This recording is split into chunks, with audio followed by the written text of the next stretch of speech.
Night Owls. Turn on Night Owls.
Greatest Hits Radio. And now, the forerunner to Facebook, where your words tell 1,000 Instagrams. Use your phone for making that call. And get talking across the northeast, please. Because this is Night Owls with Alan Robson.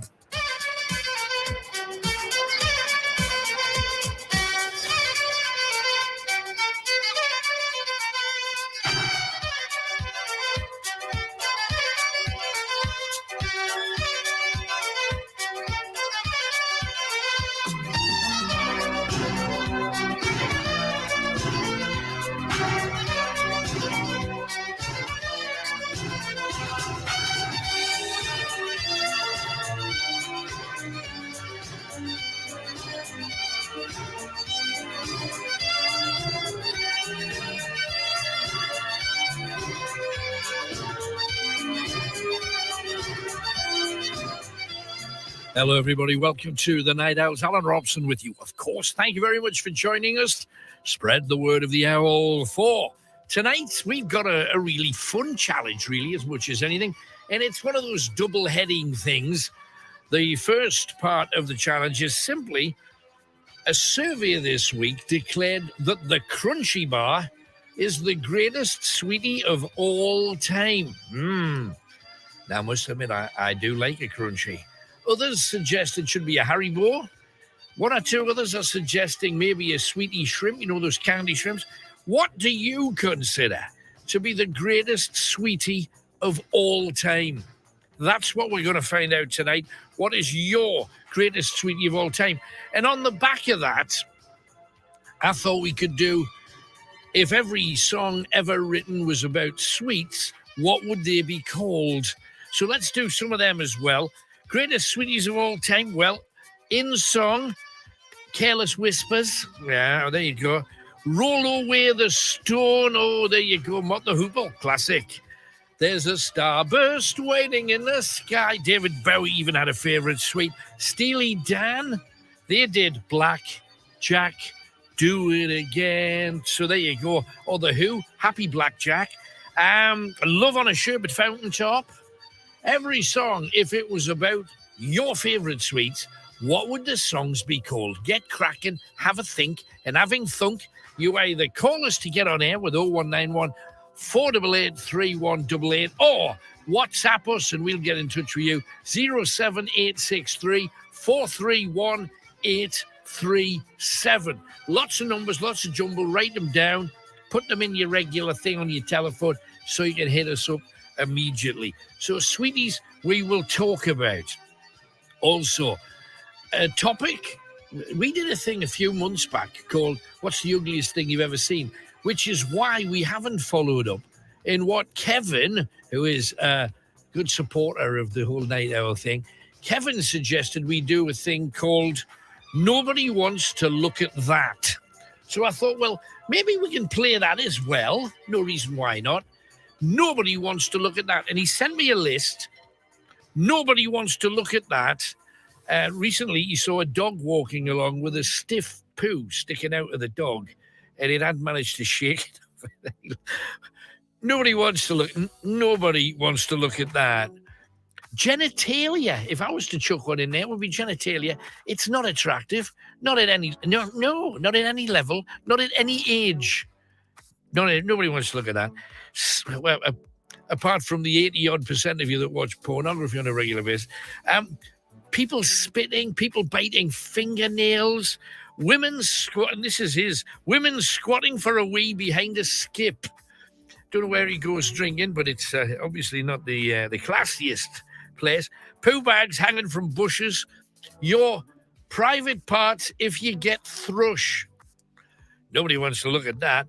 Underwear above your jeans. You know, this fashion from about 20 years ago where everybody's jeans had to be pulled half down. People in car parks that park over your lane. Nobody wants to see that. And nose pickers when they're driving along in the car. So if you want to play that as well, we're looking for the greatest sweet of all time. But also, nobody wants to look at that.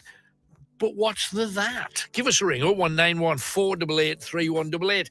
Now, I'm a glass half full kind of guy, or I always used to be. I'm getting slightly more glass half open kind of thing. But however, I always was a glass half full.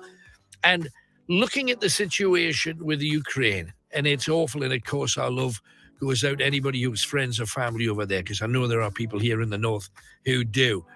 However, do you not think that this is the perfect time for the world to say we're not having it? If the world, and it would take China too, and China, you notice, has kept very, very quiet about it, because China's got its eye on a few places, and if Russia get away with it, China will move, knowing that the rest of the world didn't do anything really to stop them. You can send them some guns, and essentially Germany, of all places, have done more than Britain. But to strangle them financially is quite clever if it'll come off. But this has given the world a chance to stop tyranny in one fell swoop. If they can get him talking and withdrawing, it's proof that, and they get their cash back and the power that they've got. You got to remember, Russian people are all over the world. And it was interesting that a lot of people are leaving Russia, not Ukraine, leaving Russia, because they don't want to be called up into Putin's army. They don't want to fight with any countries. Interesting to say. A ghost plane, they're calling it. It's a MiG-29. Apparently shot down 6 Russian jets. Amazing. And also, if we're talking about chocolate, we might as well. Oh, I'm going to be It's sick. not hot though, is it? Oh, God. Is it hot? I'm going to be sick. I can't Oh, that. God. Oh, my God. Oh, Oh, it's really hot. oh, It's really hot. oh, I can't. Oh. Oh, my God. I can't swallow it. Jamie is waffing. He's waffing his face like a woman with a Drink water, but I think if you drink water, it I makes it can't worse, doesn't it? I can't swallow that. I need to spit it out. I need to go hang on. Describe the taste, Jamie, if you can. I mean, you want to get into business, doesn't do? really taste of anything. Just tastes very spicy. Is it got like a bit of an added back heat on it? Yeah, it's one of them ones where it seemed alright, and then it's gradually getting worse and not going away. We do have milk, which might benefit. I was a bit cold a minute ago, but I'm quite hot now. And Chris is crying. I've got tears in my eyes. Oh, That's absolutely horrible. Be careful when you go to the toilet as well. Make sure you wash your fingers. Would be my suggestion. Otherwise, taste the chocolate either. and all that was about. You remember, it went through a phase. It wasn't very many years ago, about 4 or 5 years ago, when they started putting chili in chocolate, and everybody had, "Ooh, that seems like a good idea." It really never was. Also, of course, the cost of sweets when you go to the pictures. But have you seen the price of sweets now, Alan? It's about £1.40 for 100 grams of sweets. I took a relative who happened to be like 8-year-old Yeah. to the pick and mix in the cinema. They filled a bag. It was a big. I bet it was expensive. It was a big bag full, but you think, but they're only sweets, and the sweets are £8.40, and you go, whoa, what? £8.40, and of course sometimes you get a little bit more than you bargained for, even if you're out for a pizza. You've ordered a 12-inch Peking duck Is it pizza. Peking duck or Peking duck or? Peking. Right, that's It the used to one. be the name of the capital city. Peking duck. Just Well, imagine you being our foreign ambassador. Oh, have you ever visited Peking? Dear. well, anyway, it was the half between me and Will because the boys had a margarita. Right. So anyway, Will was busy farting on, so I'm sitting munching away on my pizza, and he got 2 pieces that was left, so I had a piece and he had a piece. And he was, I can't help but laugh, but it's not funny. He was eating it and he went, ah, and he pulled it. Well, it was still in the pizza, actually. It was, do you know what they're called? The scouring pads, but the metal ones. No! They'd put a metal scourer in the Peking duck. There wasn't well, I hope it wasn't a full one. If it was, I had the rest. Well, I'll clean you out. I was just going to say that. Wow. Tony's been on, trusty taxi driver. He says, nobody wants to look at that. Ricky Gervais, There you go. Fair comment. Getting a few songs in as well. Good. Build me up butterscotch. Champion, what's your favourite sweet? Put your favourite sweet into a song, if you will. And do you remember, I like big butts and can't not like. So mix up a lot. We've got that coming in. Louis Armstrong singing, I said hello, lolly. Sherbet Lemon Tree is very pretty. Instead of Lola by the Kinks, Cola. Yeah, we love the cubes. And Life on Mars Bar. There you are. Can you put your favourite sweetie into a song? See if you can.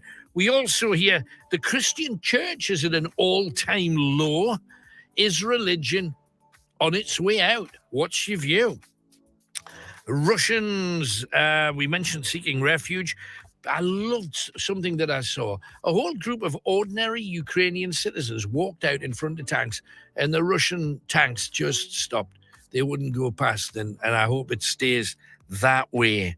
Also, this is just something that I wonder if the guys who are doing the show with me, have you noticed television commercials lately? They all sponsor a dog, a cat, a donkey, a tiger, a snow leopard, and they've even got pangolins of all. Pangolin, sponsor a save pangolin. Now, hey, I'm not against saving any of these things, but at one time you'd put your adverts on and you'd see, hey, beans means Heinz. You'd have potatoes or pies or food things. Now it's you're going to die. What insurance scheme are you going to get to make sure you get buried, cremated, or whatever? You've got charities because obviously they made no money for the last 2.5 years, and all of the products have gone pretty much. Just watch your adverts and you see what I mean. And also inheritance. You know, we hear how taxes are going to rocket. Inheritance tax has just doubled. Did they tell you? Anything you leave your relatives behind will probably end up being halved before you can pass anything on. That's a fortune. And if I were you, I would find some other way to make that happen. Have a word with an accountant or something to find if there's a Jimmy Carr way out of this. Also, Australians. The world has this horrific thing going on in the Ukraine, and the Australians celebrate Mullet Fest this weekend. So they're the best mullets in the world, and I wouldn't expect anything less. Don't ever change your way because of what's happening out and around you. Our strength is being different. And Russia will see that the rest of the world looks far better to its people than Russia does, and eventually they'll pull him down. We got Colin, who is in South Shields. Let's go and see what he has to say. Hello, Colin. Hello, Alan. How are you? I'm good, mate. What can we do for you? Yeah. I was just wondering what your scope is on Liz Truss, sort of like saying anyone who fancies taking up arms, getting off over to Ukraine, and fighting the Russians. What your thoughts are on that? It's kind of cheap politician blah. I'm going to stick this in the headlines, but I'm staying where I am with me expenses and me big house and me long drive. It's the kind of thing that politicians do. They kind of stir the pot in the wrong way. Instead of saying the world has to unite to bring down or to stop this and put him back in his box, and that's exactly what the world has to do. She just comes up with it. Can you remember when Trump got elected? It was all one sentence soundbite stuff. Nobody actually said, I'm going to do all of this. Make America great again. One sentence. And that's just what she's done. Britons should rise and fight. And she gets all the headlines. I just hope that common sense prevails on a worldwide scale. It normally doesn't. We normally end up in the clarts. But I sincerely hope we're more sensible this time. Yeah, for me personally, I didn't think Putin was going to do it. I could sort of try to see the other side of the coin, and I was sort of explaining to my old dad about it. Yeah. I said, imagine if Scotland got their independence and, they invited sort of China to build a missile base in the Shetland Isles. Yes, aimed at England, absolutely. Yeah, aimed at England, we would not be happy. And it's a sort of same thing with Russia and NATO, doorstep, and, seen it as a threat right on the doorstep.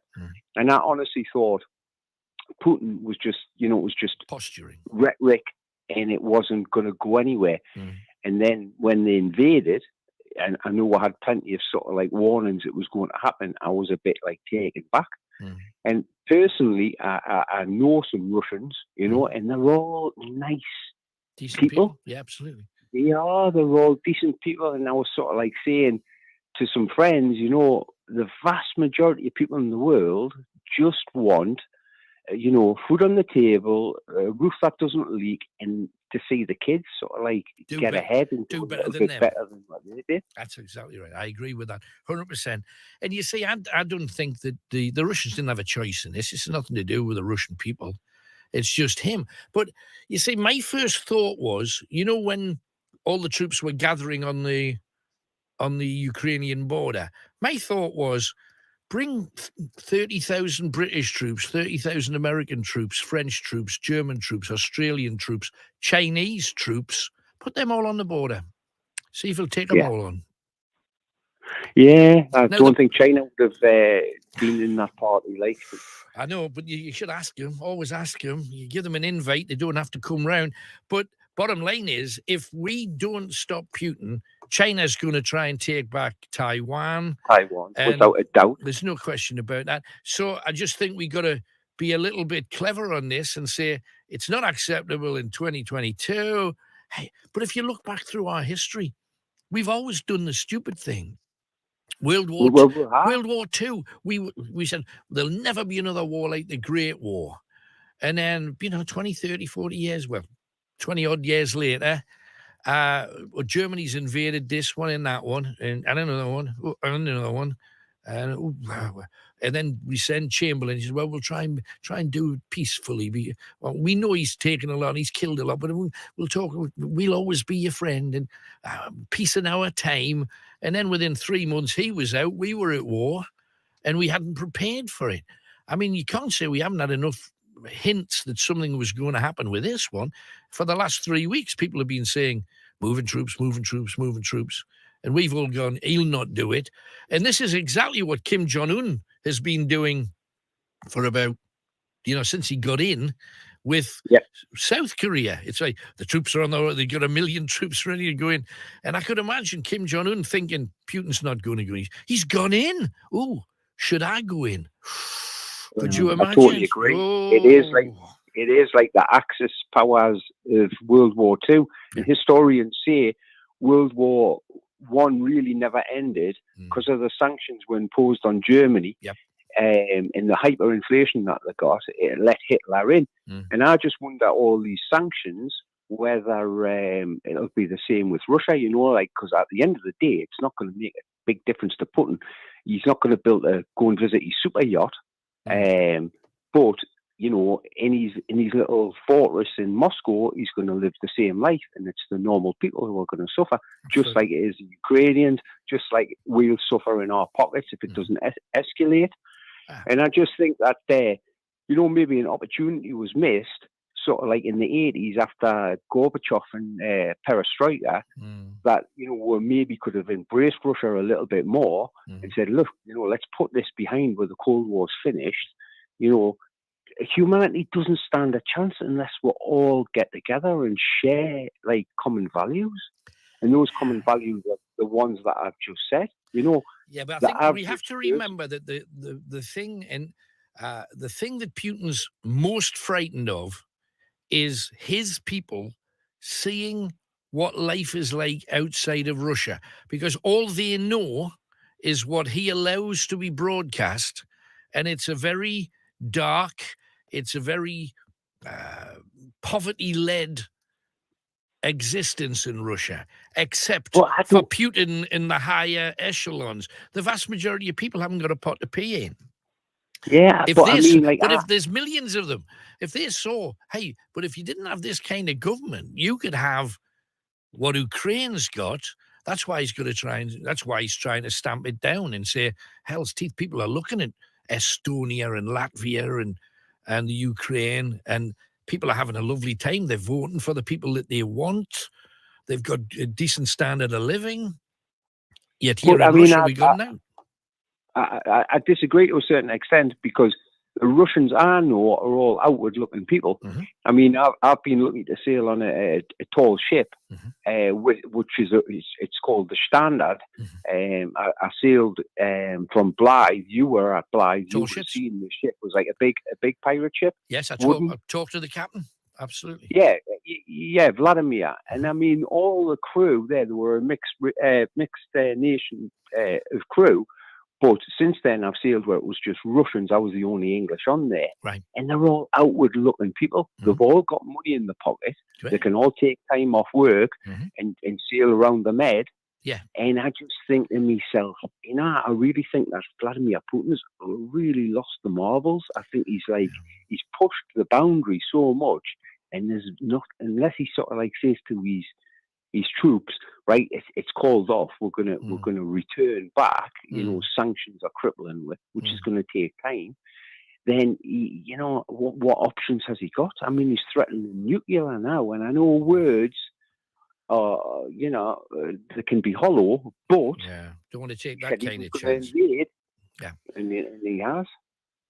Now, I spent some time in Russia. It's only a week, but I did a week, and what I discovered was that if you're in a city, a lot of people are very switched on. Very big cities like a big city anywhere. However, the further out you got, the more poverty you see in all directions. So you kind of judge city folk and country folk because they're a million miles apart. That's the only thing I'd say to that. Yeah. Frightening times, mate. It is, but what can we do? We can support them verbally. I think the British government and every other government on the planet should do an ounce more than that. And as I say, we should have been standing side by side with them and say, okay, you're going to take everybody on because we're standing together. And I'm not even sure that Ukraine necessarily would ever allow, missiles one way or the other. I don't even see that. And I understand that is worry, if they become part of NATO, maybe they'll put a NATO base there, perhaps, for security purposes. But surely if they said, look, we'll have to attack if you put a base there. If you don't put a base there, let it be a buffer state. So it isn't a threat to you and it's not a threat to us. Surely they would have said, okay, let's crack on. I mean, why do they need it? Because they've got some people in certain areas who wish to be Russian, but the vast majority voted not to be. And that's the key point, So hopefully common sense will prevail somewhere down the line, Col. But thanks for coming on. Interesting views. Thanks for ringing in. Thanks, Alan. You're welcome, mate. Bye-bye. There you go. Colin's view. What's yours? Give me a call. 0191 488 3188. Now, let us have some a classic piece of music to start us off. And blame me, we're called Greatest Hits Radio Northeast because of stuff like this.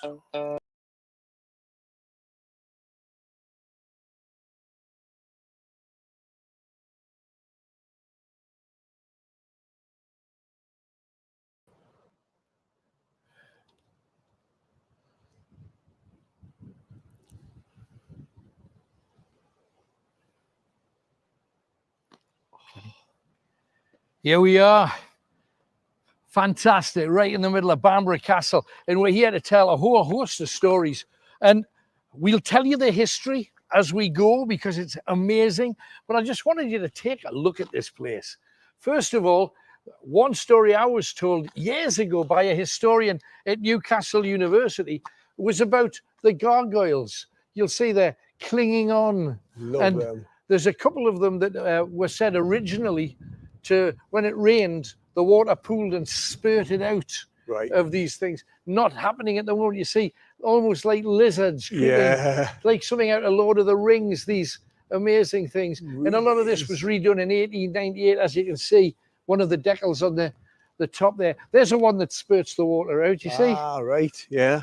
What they said was that some of the gargoyles were actually based on some of the people that the lords of Bamburgh didn't like. So they copied their faces and put them on a gargoyle and made wings and all the rest of them. But this castle is a sacred castle. It's a holy castle, but it was a cursed castle for years. Right. What happened was there was a saint called Saint Oswald. Now, you probably heard of St. Oswald. St. Yeah. Oswald. He's got a hospice and everything. He's got lots of schools. He's got lots of that, absolutely. But Oswald, there's a story attached to him. He was a saint, but he was also a lord before that, and a king, King Oswald. He turned to Christianity and completely confused all of his followers, Right. because they've been pagan for 5,000 years. So all of a sudden, oh, actually, there is a God thing. What's a God? It's, well, you can imagine. Yeah, So trying to get through that. People had a hell of a time just trying to understand what he was about. And then from Mercia, a guy called Pender came up and stabbed him in the back and right. turned it and left him to die. But not content with that, he also decided that he was going to make an example of Oswald. So cut his head off, cut his arms and legs off, put stakes on the hillside here, and put the head, put the legs, put the arms for everybody to see. Now, this is where it starts to get interesting, because they decided, the monks that came in, the Christians, because remember he was a Christian, tried to push the pagans out again, Pender and his mob, and they decided, we've got to embalm his head, we've got to embalm his hands and his legs, we've got to protect them.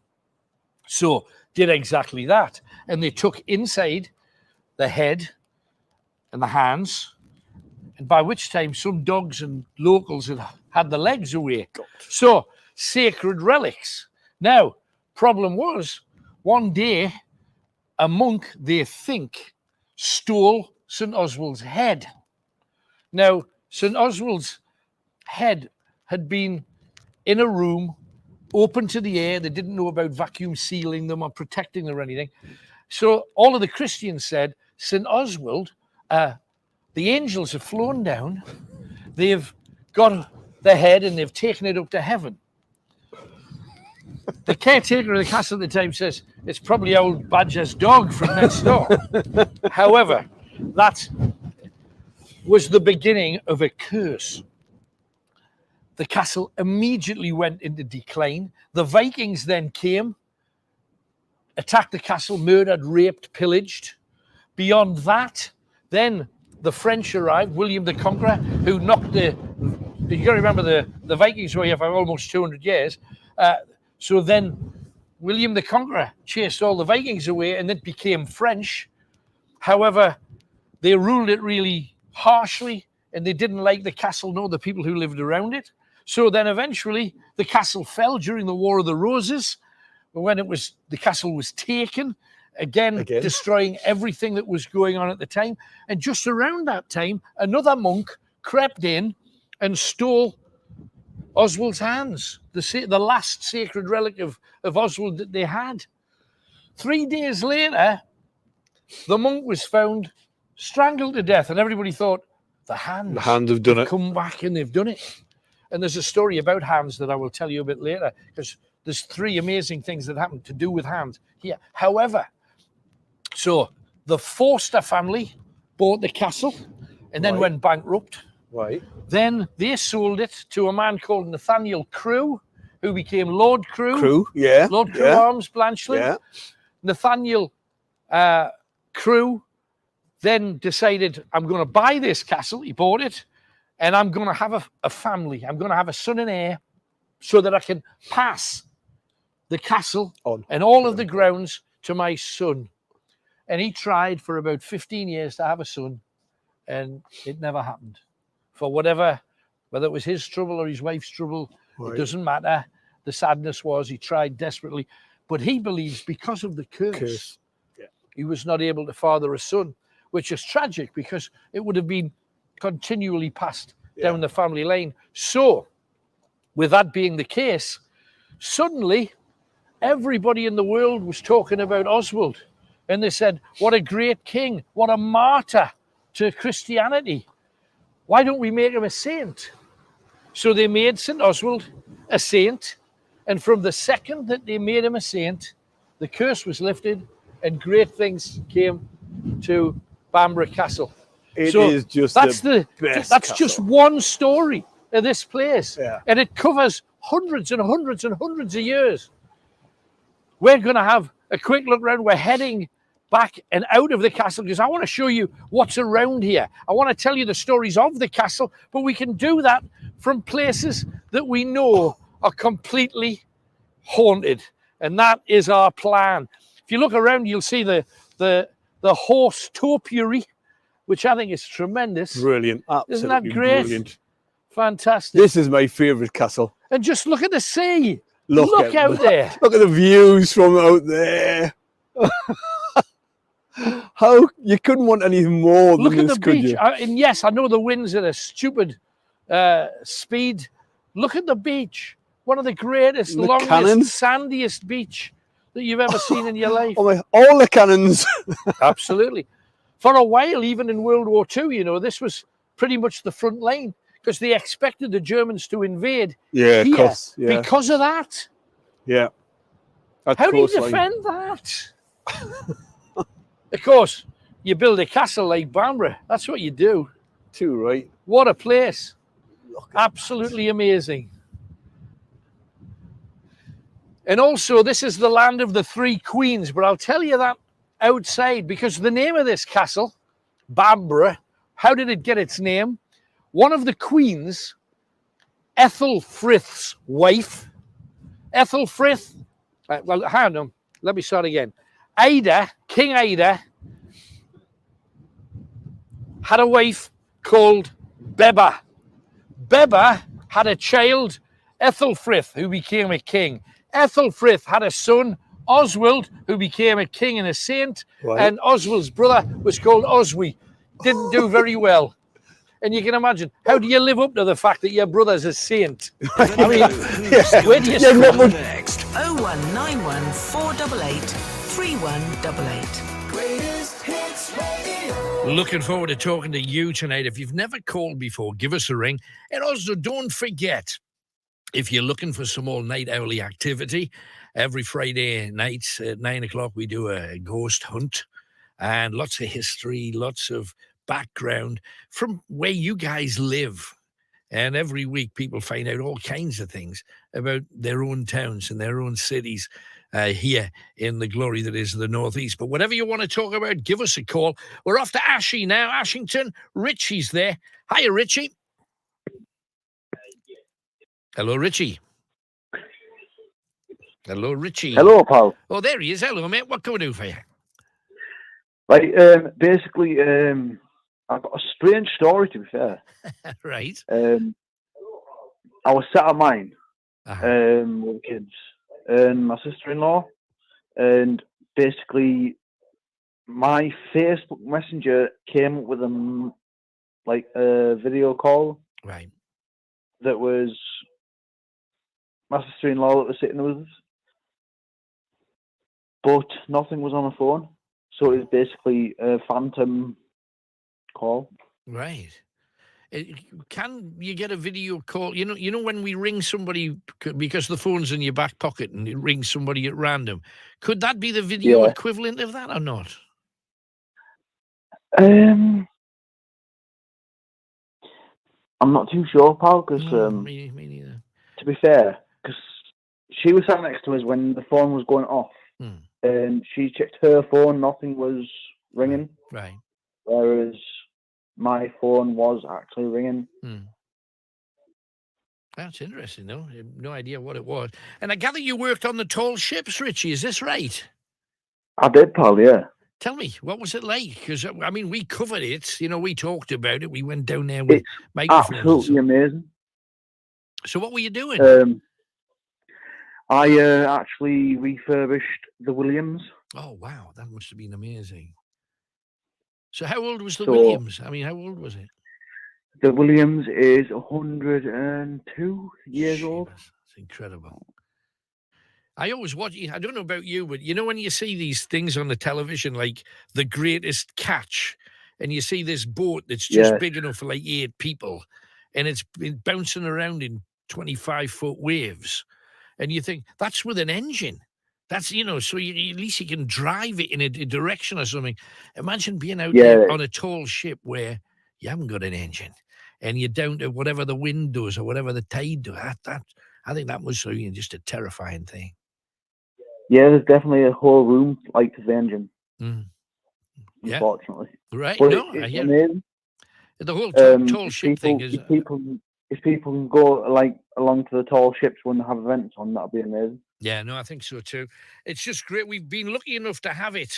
We had it on Tyneside, then we had it in Blythe, which is great. So if we can get it again, we want it. We want more. We want Teesside. We want, we want it on Wearside. We want it everywhere because the tall ships is such an amazing event. Everybody should have the chance to. It's an amazing program. It is, absolutely. Anything else while you're on, then, Rich? No, not really. But if people want to go along to the tall ships and volunteer with woodwork or anything, that's if they've got skills. Do you need skills, or can you just volunteer even if you're just no? Just you can go you can literally learn as you go in. Level 1, level 2. Right. That sounds great. Thanks very much again. Good talking to you, Rich. Thanks, man.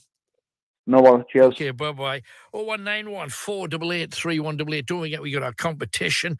And blimey, you've been at it with the sweeties. Keep them coming.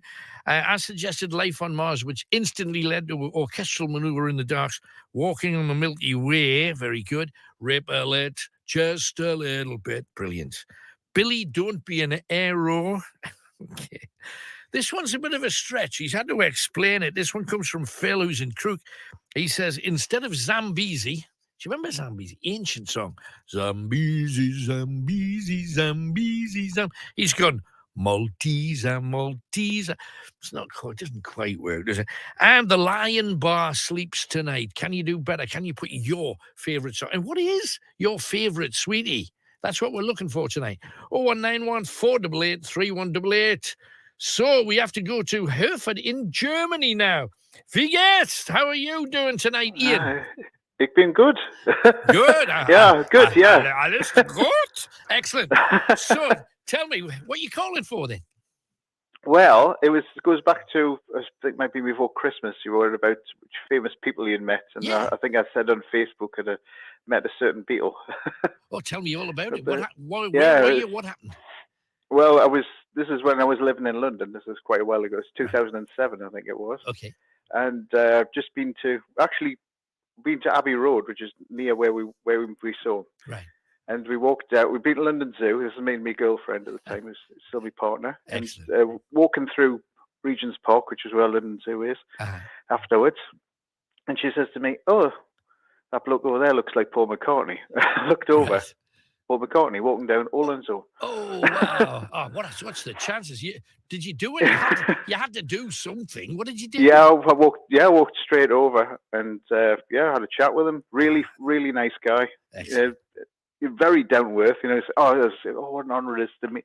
I mean, when I was living in London, you do see people, you sort of see celebrities from time to time. Yeah, yeah.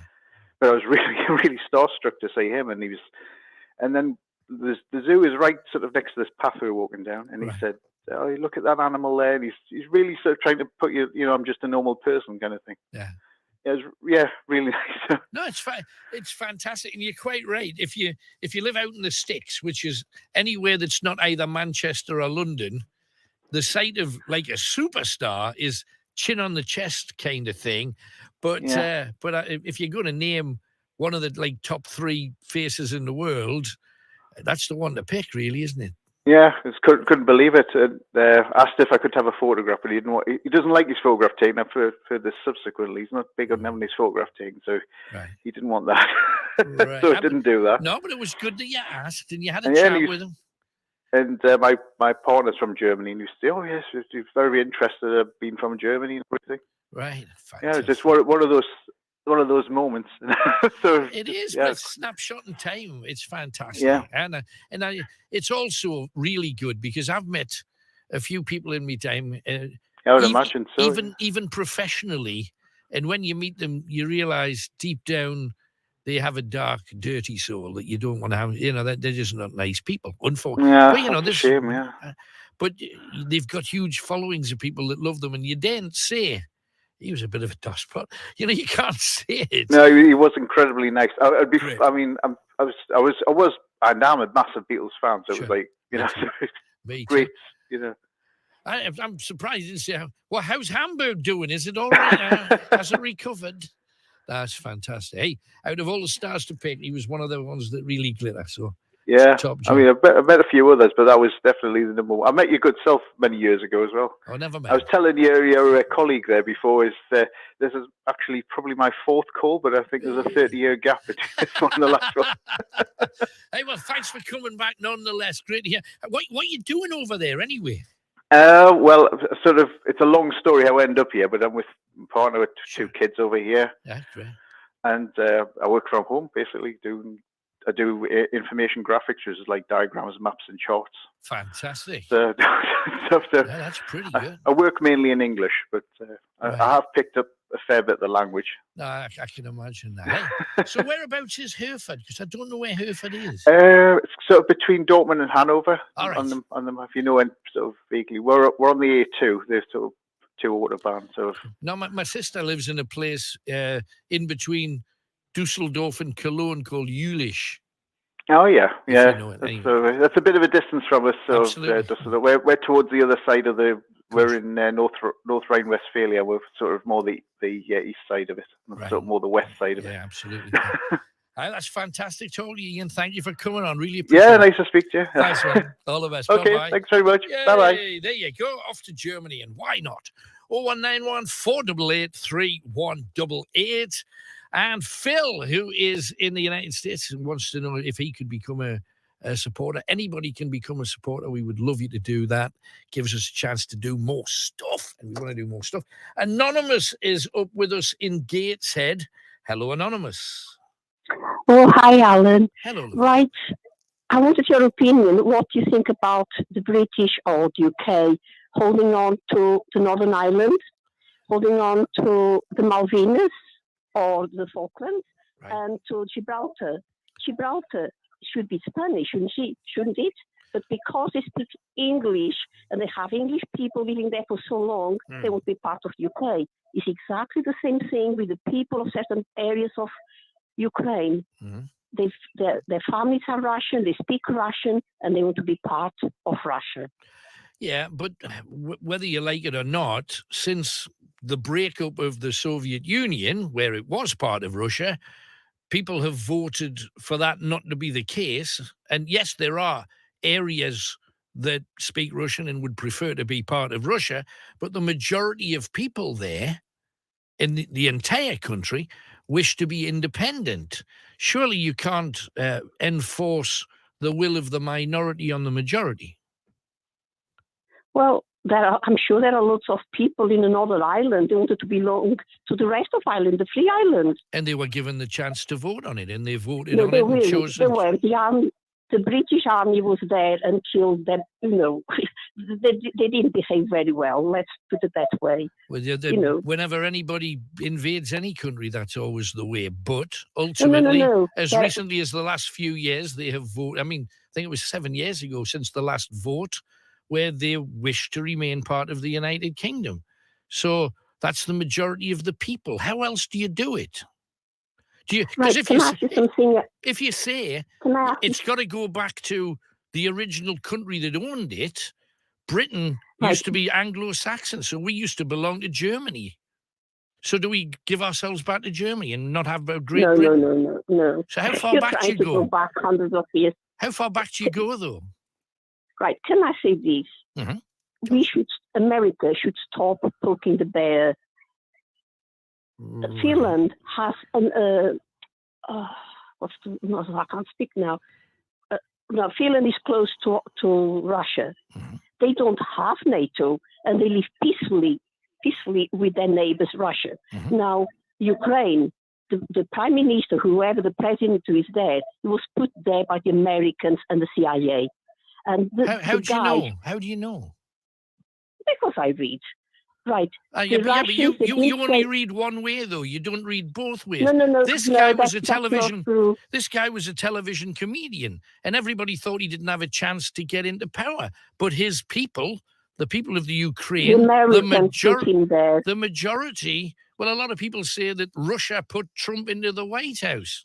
They say that they put that's a lot of rubbish. The Russians put the Russians. Oh my God! There's a lot of people saying it, and a lot of. Are you telling me? Oh my God! you are an intelligent man. You know very well the Russians had nothing to do with Trump winning the election. Donald Trump says that That is Putin's pathetic. Donald Trump's a fan of Putin. You know that. He even said that yesterday. No. He is a civilized man, and while Trump was there were no wars. There were no wars. Is that because the Russians helped? But is that not because the Russians helped put him there? No, not at all. Can I ask you? It has been proved that's not true. Another thing, once the Democrats are explain there, to me where it has been proven that that's not the case. Explain how that has been proven. You've read about it. How has it been proven? In what court was it proven that he's had nothing to do with it? They're still chasing him now for his tax returns. They're still chasing him for his tax returns that he refuses to give up because they think that there's Russian money involved. That's to do with money. That's to do with money. That's nothing to do with politics. Well, it is. Money. Russian. How do you think? He's a great businessman. How do you think Russians buy influence? With money, isn't it? Right. You know very well that Russia doesn't want NATO next door. Mm-hmm. Yes, I remember. Listen, you know very well. Sorry, when I spoke like that. You know very well that when the Russians took nuclear arms to Cuba, the Americans said no, you remove them, and the Russians did. Absolutely. Now, so the Americans want to do the same to Russia, and Russia said no, I don't want NATO next door to me on my backyard. And the Americans should respect the Russians and don't do that. Yeah, because if they don't, Russia invade and kill innocent people. No. The reason do you know the history of Vietnam? Do you know how many years the Americans were there? Yes. You know, the Americans killed 3 million Vietnamese people. How many people did the Russians kill in Afghanistan? How many people did the Americans kill in Afghanistan? How many families they killed in Iraq? How many the people Americans did killed in Iraq? How many people in Chechnya have the Russians killed? You see, you're talking as if Russia have got clean hands here. All of the big countries, all of the big countries don't have clean hands. I accept that.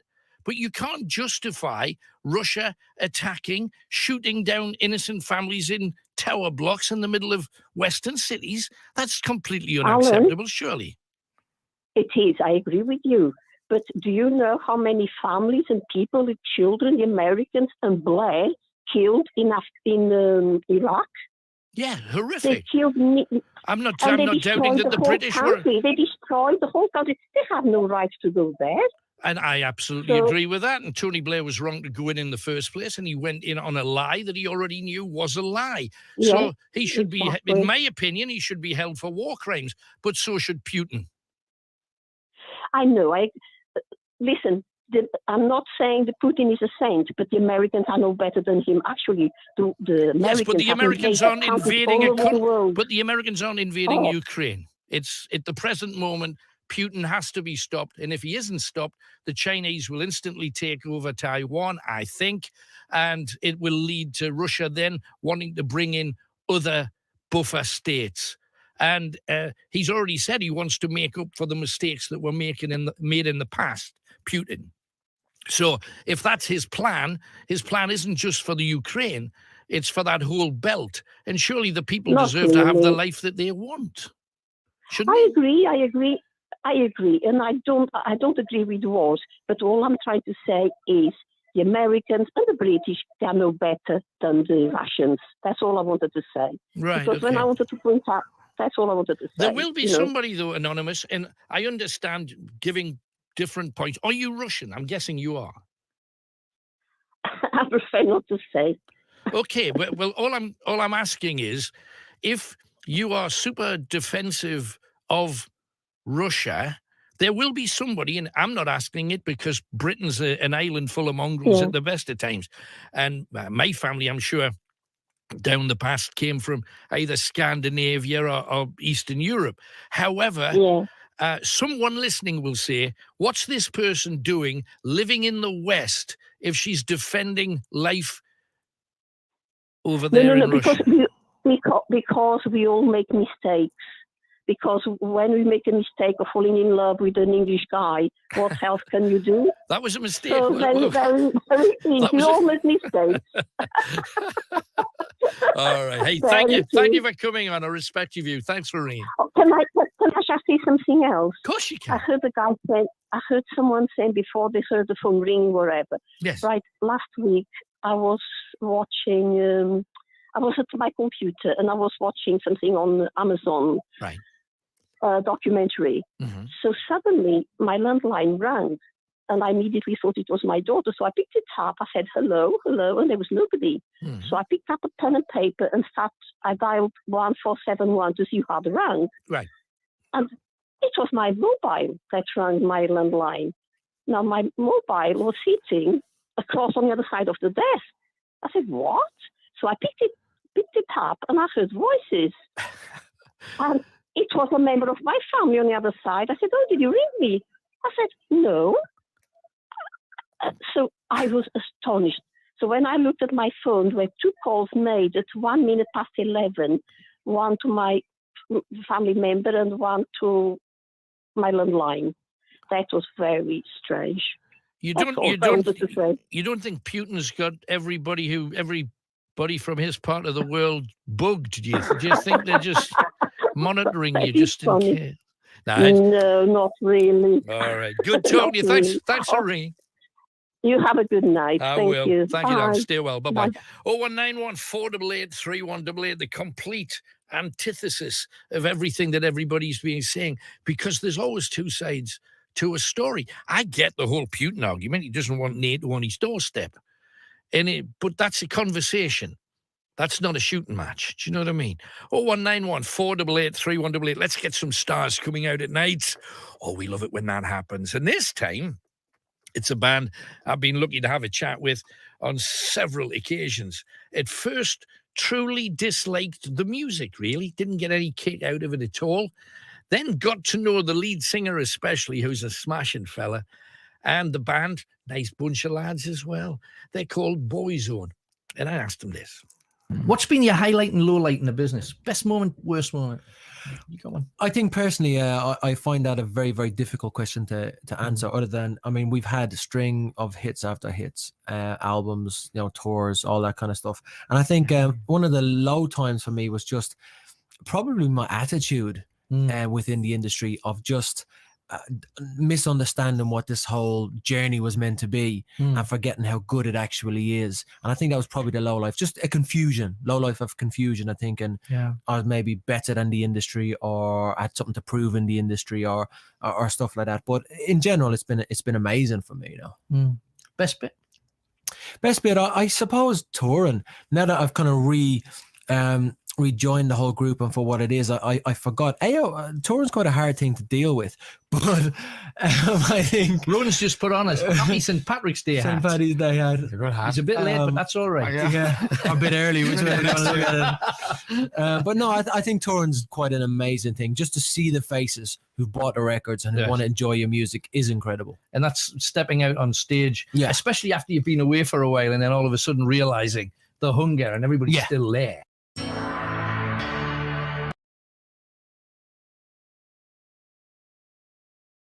Imagine him becoming a right Raji. Do you know what I mean? Just to go the other way. Yeah, you would. But, Save the sinner. But this was Beba. Beba was the queen of the time, the first of the 3 queens. Beba, people, when they were coming to this part of the world, because, yes, her husband was a king, but she was greatly revered. She was a great queen, apparently. So they called this Beba's Borough. Right. Beba's Borough became Bamburgh. Bamburgh. So that's where it came from. Nothing more complicated than that. But remember, this castle was taken in fight. How? I know. How the hell did the Scots come and take this? You wouldn't fancy climbing up there with your kilt, would you? You wouldn't fancy climbing up there at all, is the thing. But it is an amazing, amazing building. I know it's kind of like a flying visit because it's closed because of the high winds and what have you. But at least we got inside. We heard some great stories. And on top of that, of course, we've got the ghosty bit really to get into now. Now, make sure that you share. If you do, you can get yourself one of these Johnnies, one of our very famous night owl badges. Mine's on my coat in the car. And we're going to be having some of these available soon as well. Yay! It's official. It's starting to rain, which is not what we wanted. So I'm going to see if I can get my ears warm again. They're great, these tops. Actually, they've got like a little pouch in here for your phone. Is that right? Yeah, they've got a pouch inside the pocket. Look. Just look at the doors. Even if you're trying to get into, these are metal spikes. Look at that. So if you're trying to wreck a door, and they've got it, how are you going to do it? Anything you thump on here hits the spike. Yeah. And if you see all of the doors, they're all the same. And everything about this castle had a purpose and a reason. And also, some of the people who worked at the castle also have, of course, incredible stories. Lord Armstrong, who owns Cragside, owns this castle. He owns it now, yeah? Absolutely. Right.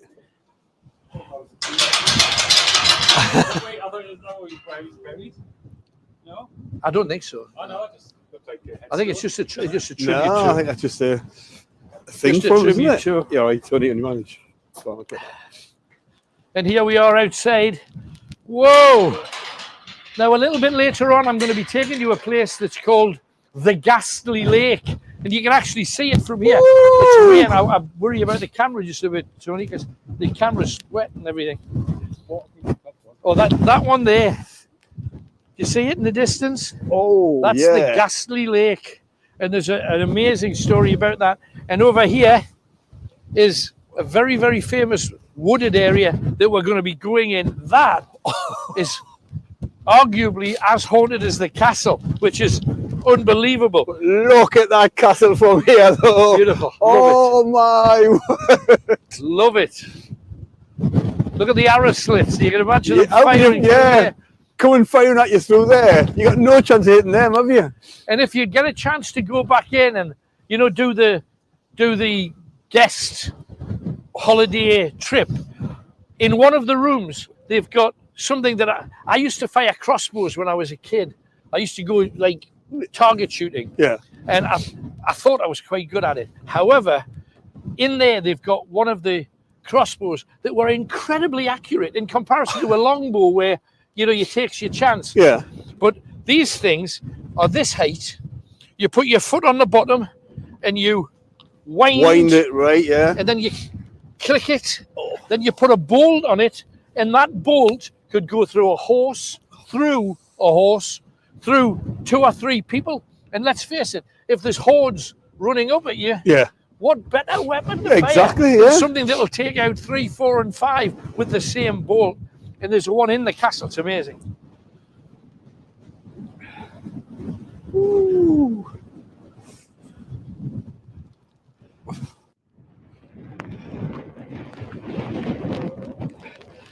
This is the ungodly kingdom of Bernicia.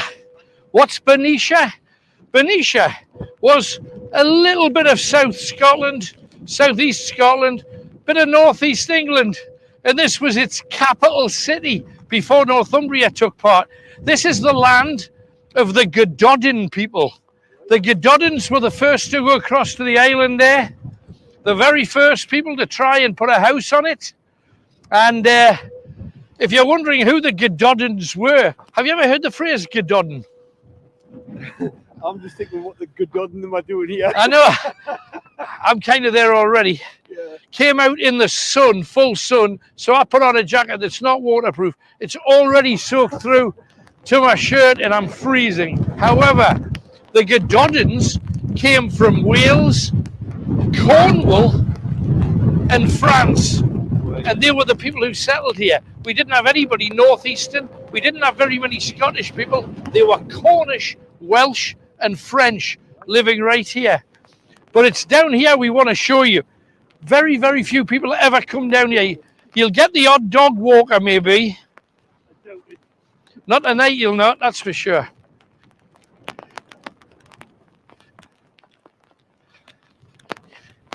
Let's follow the trail. As you can see, a lot of the trees have come down, as was the case with a lot of the northeast. You can still hear the roar. Now, the pagan tribes that lived here 5,000 years ago. I mean, you kind of get your head. 2,000 years ago was biblical times, and nobody really knows what happened like 500 years ago, really. A lot of history just disappears. Ancient Egypt, isn't it? That's kind of time further back than that. 2,000 years more. So, bottom line of it was, when it was the earliest history written about this particular place, this was known as the Roman Wood for many years. It's also got another name that I'll tell you about a little bit later on. But the reason that this is spectacular and worth coming to see was because there were homesteads, right? Long before the castle, there were homesteads here. Castle's been there in some form since about 625. It was rebuilt to look like that in the 1200s. But I'm taking you back to 163. 163, the Romans came here, and all these little households, all these little shields, you know, places where fishermen would come to go out and into the sea and fish. They decided they were going to wipe them all out. And what they did was... Call Alan Robson's Night Owls now. 0191 488 3188. This is real life conversation with the voice of the North. Greatest Hits Radio. Now, as you know, we have a competition that is devilish, and only geniuses or genii will be able to be victorious. We got such a competition tonight, and you've got to tell me whose hits. Each clue will give you the name of a song. You write down the name of 4 songs, then you tell me whose hits they were. Could be a solo artist, could be a band, a duo, could be an instrumental, could be anything. But you've got to tell me whose greatest hits they are. Whose hits? Clue number 1 is this, and this is for any of you ardent drinkers out there. When you drink tequila, orange liqueur, lime juice and salt, that's your first clue. When you drink tequila, orange liqueur, lime juice and salt. Okay? When you drink tequila, orange liqueur, lime juice and salt. That's your first clue. 3 more clues to come, and they get even stranger. So good luck. That's all I'm going to say tonight. Tonight, I think any number of these, you could, if you get one right, you see, then you can answer all of them. You just go back through that artist or that band's hits, and you will get them. But that's your first one. When you drink tequila, orange liqueur, lime juice, and salt. That's clue number 1. 3 more songs for you to find. However, we have a couple more of the songs about your favourite sweeties. And thanks to Phil for 3 of these, 3 classics. Aha, Flake on Me. Because you always get flake on you, don't you? You know, when you eat a flake, you get all the crumbs down your front and they all melt and make you look tatty. The other 2 are Bridget the Midget Gem, very 70s Ray Stevens, and a one that's 60s, I think it's 60s, Leap Up and Down and Wave Your Snickers in the Air, St. Cecilia, blimey. A lot of people would have even forgotten that existed. So there you have 3. Can you name some songs featuring your favourite sweets? Do. James in Anitsford's Dander is up. Let's have a word with him. Hiya, James. Hi, Alan, man. You got me. I didn't get all your clues, like, but I can't get that one. That's okay. You'll get there Sorry. eventually. Anyway, you know, I think we are now. I don't think I know. I think we've been talking about Russia and China for the last 3 months, me and you. Yes, that's right. And 6 weeks ago, we even said that he's going to invade Ukraine. And he was saying, "Oh, he's not," and he did. Yeah, he did. But I'll go through a few points I've got. What I think, what's really, really, it's not good. Okay. You know what I mean? Yeah, go for it. Right. Slovakia, Hungary, Romania, and Poland, their borders on Ukraine, and they're all NATO. And I think that the NATO was done in 1949, and guess why it was formed? It was the North Atlantic Treaty Organization. Guess what it was formed for? Why was it formed? It was formed for the Soviet Union. And isn't that mad? It was a threat of the Soviet Union in 1949. So that's when it was formed. Right. And it just gets, for this day and age, for a power to invade a European country, what's like, you know, like they want to be like in the European Union, and they want to, well, on the European Union, sorry. Is that any, because our last caller, whether she was Russian or not, she was battling on the Russian side, she would say, well, Britain invaded Iran, and Iran had a good infrastructure. It had modern cities, and it was flattened by the West. Is there any difference? Yeah, because wait, saying that Iraq, sorry, not Iran. I said Iran. It's Iraq. Yeah, Iraq. Yeah. Well, Iraq was, Tony Blair should be done with that. Without a doubt. But we still went in. We still went in. Historically, which was people wrong, will remember that we were in. Which I've got to admit that was wrong. Right. Okay. Okay. But the last caller, right, has over 35 million Ukrainians want to be part of the European Union and want to be part of Europe. Right. Out of 41 million.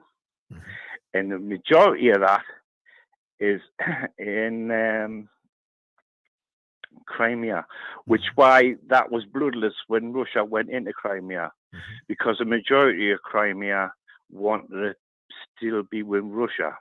Right. Now, the previous caller said that there are areas in the Ukraine, and it's true, where people would have preferred it had their country not voted for independence. There are some people that, they wish that there are people in Northern Ireland who wanted to be part of Ireland. Whenever you get a figure of people who want one thing, you still have a percentage of people that want the other. Yeah, well, it's been over 30 years, Alan. Yeah. And in 1996, Russia said you can have your independence if you give all our nuclear weapons, and that's exactly what they did in 1996. To give all our nuclear weapons to Russia in 1996. Then Putin today, he triggers off the he threatens to use the nuclear. He's triggered it off the world. Yeah. Oh, but he's triggered it off. And would he ever use them though? Well, see, I think NATO, right? I said that about 3 weeks ago. I think NATO, because NATO is the biggest armament in the whole world. It's bigger than Russia. Right. NATO. Right? It's the biggest in the whole world. And if NATO had said to Russia, if you put one foot into Ukraine, we're coming in. Right. He wouldn't have done it. Yeah, but you see, when you do, in the world. I hear what you say. Now, I don't know whether NATO is the strongest force in the world. I don't know how much he's got. I don't know how much the Americans have got. And to be honest, it's matterless who is and who isn't. But surely, if you slap him down like he's a child and say, we're bigger than you, aren't you just saying, you show me yours and we'll show you ours? And then you're just spiraling into a dark place there, aren't you? No, because he shouldn't have went into Ukraine. It's an independent country. Yep. He shouldn't have went there. Yeah, but because he had the power to free it, and say, give us your nukes and I promise you I'll never do anything with them to hurt you. And of course now he's threatening to do precisely that. I agree. I don't believe he should have gone He in. I took don't a want anybody shot. to be hurt. But do you now say, because he said, anybody that piles in here to help the Ukraine, will be met by horrific circumstances. Now, Germany have already said, well, we're sending you all these Stinger missiles, all these tank weapons, all this, and now Britain said today, and we're going to fund some of this and some of that. Nobody said troops on the ground yet, but isn't that only a matter of time? Britain, from day one, has been sending weapons to Ukraine now. America, from day one, has been sending. Italy and Germany didn't even turn around till yesterday. It was only yesterday. It was only yesterday. Italy and Germany. That's what's got Putin, because it's he says it's peer pressure. It's not. It's a right. There's a right and wrong at doing things, and the wrong what they've done. He's got a shock. He thought that he would come into Ukraine and the Ukrainians would come with flowers and hello, liberators and all that. Wrong. Because all over 35 million Ukraine out of 41 wants to be in Europe, not in Russia. And that's shocked. That's shocked Putin. But has it shocked him? Any sane person, right? I think he's lost the plot. Any sane person at that situation would pull his forces back, going back to Russia. But no, he's gonna kick off World War III. Well, if he went back to Russia, he'd instantly lose face. That we're told that they're having some discussions between the Ukrainian government and the Russian government, just north of the border in Belarus. I would hope some common sense could be heard. But what I don't understand is, and yes, I did not think that that Putin would go in. I thought he's doing it kind of in the same way that the North Koreans have done for the last 20, 30 years. They threaten. They get some kind of agreement that benefits them a little bit, and then they sit back on their hands for a bit longer. Then they threaten. They get another little nibble here and a nibble there.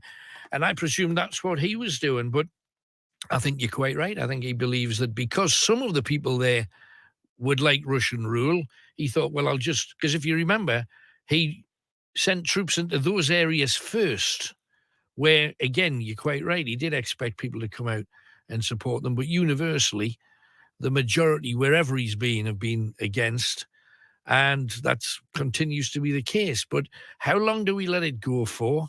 How do we stop it from escalating? Because you're quite right, there is a genuine risk of something very nasty coming out of this.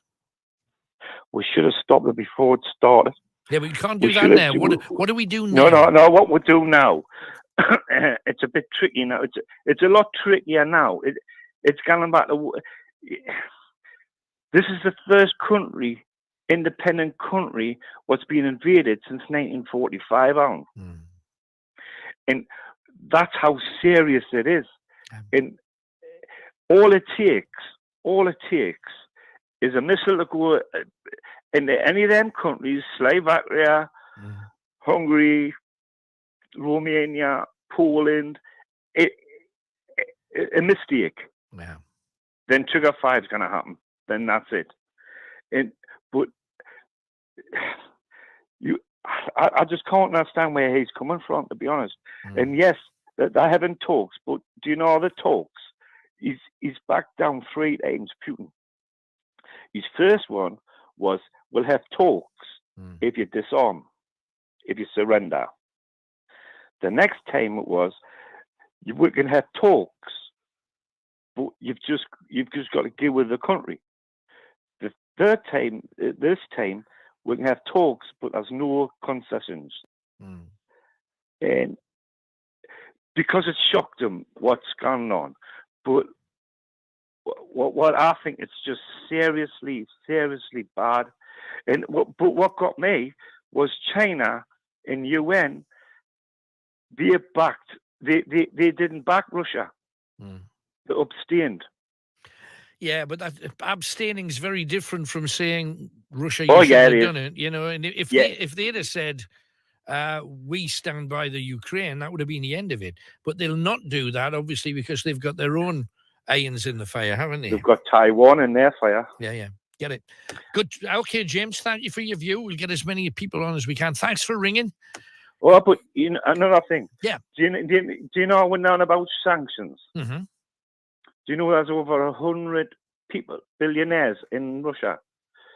And do you know Putin is one of the richest persons on this planet? Yeah. So what's sanctions going to do to them? Well, sanctions won't hurt him, but it'll hurt his country. And if it'll hurt his country, but I don't think he doesn't give a bollocks. It's because he tells his country. It's another thing that this last must be listening to his radio. Is because he tells them a load of lies. There's no bombs going off. There's no missiles going off. We're not killing any Ukrainians, which Ukrainian is part of our family. They've got family in Russia. Yeah. It's that's propaganda, and I do know that that some Ukrainians hacked the Russian television media and put an hour-long episode of their military songs plus pictures of their towns and cities being bombed. So I don't think there's anybody in Russia that still knows that that's not going on. But must move on, James. Thanks again. Anyway, I'm sorry for hogging your channel. That's all right. Not a worry, man. Thanks okay, again. Mate. Cheers, right. mate. Bye-bye. Bye. No, James is solid. He's always got a strong point of view, and he's quite right. I did not think it would come to this, and it's very sad that it has. 0191 488 3188. Trevor is in Gateshead. Hi, Trevor. Sewer plumes. Right. Hello. Hello, mate. Sewer plumes. Right. Yes, absolutely. Right, it's a good way to start, isn't it? Do you not like them, like?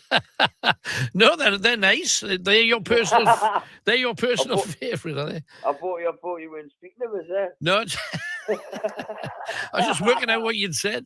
Okay, so what else do you? I just thought it was a good way to start. After that, no, absolutely. Dive straight in. So, what else do you want to talk about then, Trevor? Right, mate. Hold on, mate. I'll knock this off 2 seconds. Okay.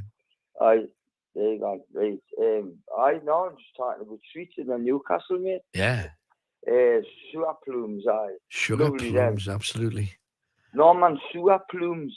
Sugar plumes. Sewer plumes. Oh, I say sour plums. I've got you. You're doing the Scottish version, right? I thought you were talking about sugar plums, because sugar plums are nice as well. Sugar mice with a little string tail as well, I've just thought of as well. I'm thinking what's the matter with him. So what about Newcastle then, Trev? Newcastle, well, tables have turned, like, haven't they? Yeah. Oh, blimey. It's what people have been waiting for. Newcastle United playing as a team. Blimey, it's been a long time, hasn't it? Mate, now this week I'm going to bring the Steve Bush thing up all again. You know, right? I mean, he's a lovely bloke and all that, and I always said that all along. I think he's a shite manager. Right. But look at how and I will spend 90 million pound on like 5 players, but now he's went to West Brom. West Brom was 7th in the table, I believe, in the Championship when he took over. Now they're 14th. Yeah. And they haven't won a game in 4 or 5, I think. Yeah. It says a lot, doesn't it? It's scary for him. Do you agree though? It's a different style of playing that he did. I got the impression with Steve Bruce that his idea of battling in the Premiership was to manage to stay up as best you could rather than seeing how far you could press on. Yeah. He tried to do the Rafa way, didn't he? And it wasn't going to happen. Like, not for him. It did. No. But like, I'm just really relieved that not only this takeover was happening, like, because I thought we were done and dusted in November, like. Yeah, me too. And when you're bottom of the league in December, like Boxing Day, usually history tells you you're going to go and do it, doesn't it? Sure. It looks like Eddie Howe's going to pull right out of it. Yeah, mate. Yeah, I hope so. You know what I mean? I mean, 14th. Newcastle are 14th at the moment, and I think anybody that looked at the table in December and laughed, they're now thinking, hell's teeth, they could beat anybody. Exactly. I mean, look at Paul Mason. You know what it is? Brilliant footballer, but he's an absolute terrible pundit. Yeah, absolutely. He's terrible in my opinion. Yeah, and me he hates us for some reason. Mm. And we were done and dusted, like I said. In fact, loads of pundits had we done. Yeah. Mark Lawrenson had we doing as well, man. Yeah. He used to coach trade, you know what I mean? Yeah. It's an unbelievable job that Eddie Howe's done, and I think that he'll always be in the hearts. He's never going to be there forever because I think he's going to keep up this season. Don't get us wrong. I think he'll be there next season, definitely. Right. And the season after, you know. But I think if we start to reach the heights, like, you know what I mean, he'll always be in the hearts of the Newcastle fans, like. Yeah, I think so. I mean, he was always, when he was at Bournemouth, he was always the manager that pretty much every other club talked about, but nobody did anything about, you know? Aye, because he was a youngster as well, though, wasn't he? Right. You know what I mean? Yeah, he's getting respect. He's a young and getting respect off youngins. Yeah, so he's obviously got a good style of football, hasn't he? And I'll tell you what, mate, we're much more attacking since he's took our mind. Yeah, 100%. We're like averaging at least 18 shots a game compared to like one. Yeah. And he's completely turned Ryan Fraser back into an international football. Hasn't he? It's unbelievable, mate, isn't it? But that's doing to footballers, isn't it? That's the temperament, and it shouldn't be like that, really, like. Well, I mean? it's how you play them, though. If they were playing Ryan Fraser in a role he wasn't comfortable with, and now he's in a role that he is comfortable with, there's massive difference there, you know. Playing him in the right position. Yeah, it sounds simple, but a lot of them just don't. That's the thing. Joe Linton and all, what's happening with him? What a goal! Had I yesterday, he smashed the net, you know. What a goal! Absolutely, absolutely. Hey, must move on, but thanks, Trev. I need, but I miss. Good to hear you. Bye-bye. 0191 488 3188. Whole batch of Sweetie songs just coming in. Bit of Al Stewart and the Year of the Kit Kat. Give me just a little more dime. Oh, Joe, dime bar. Isn't that a unique? Getting it. Instead of Stomp, the massive Quincy Jones hit, we've got Chomp. Here Comes the Fudge. Oh, dear. Instead of Jimmy Mac, Caramac. And instead of I Can't Get No Satisfaction, Bueno Satisfaction. And I love this because we're coming up to Easter and there's Easter eggs in every shop. How do you like your cream eggs in the morning?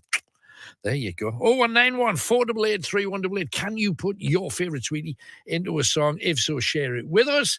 And remember to follow and like us on Facebook, Twitter, and YouTube to catch up on the show and see what we get up to across the week.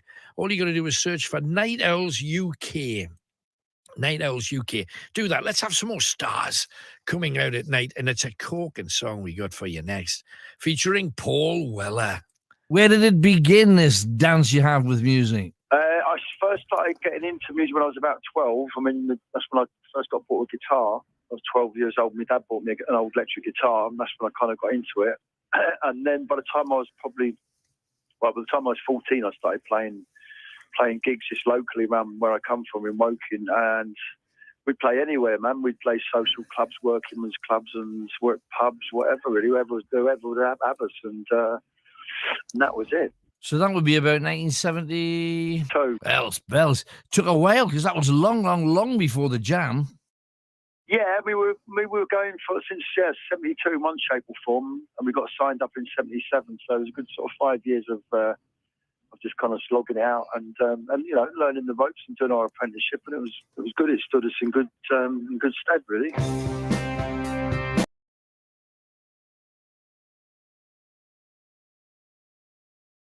And they just went straight through one village after another, and they drove them down there. Now, we're going to be going down there soon. Over that hill is to where the Ghastly Lake is, where there's a 18th century murder, 1700s, down there, for a man with an amazing name, Gaspard. Brilliant. Gaspard and Stavely, two brothers. How about that? Stavely, what a name to pick. So, a bloody and unpleasant murder just over there. Tell you about that later. But what they did is they drove all of the people from all the homesteads, kind of like sheep.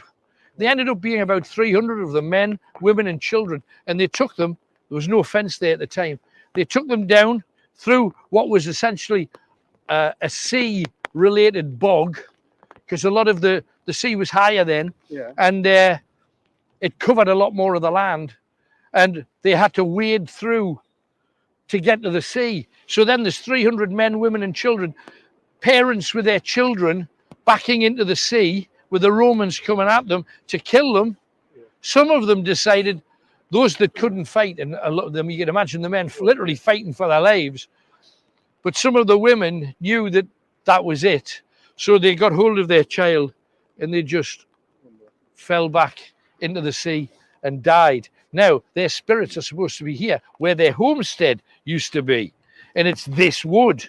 As I say, it was called, from that time, the Roman wood. Now, there was a lot more trees. As you can see, there's tree stumps and stuff here. And a lot of the trees that were here haven't survived. Oh, look at that. Can you see that tiny, tiny little bird? Oh, yeah. See, have you ever seen a smaller bird in your life? Yeah. They're wrens. Nature watch. They're very rare. What the hell is it? It's a wren. A couple of little wrens. Birds that are about... That is tiny. They are the most teeny-weeny... I always thought hummingbirds were the tiniest, but that is tiny. That's smaller than them. And they're obviously living in this tree, but the tree's gone down and they're not leaving their home. We keep turning this into nature watch. I'm sorry, but we cannot help ourselves. We're just fascinated by the glory of nature. Look at this. How beautiful. That's not beautiful. The tree's fallen. But all of the birds, like that thrush there that's sitting on the fence, do you see him? Yeah. This is absolutely wilderness at its best. And I know there's a lot being knocked down, but it's along here. So many stories. Now, just be very, very careful. But if you just talk about spooky, just look at the castle through the trees if you can. You can just about make it out. It's absolutely amazing.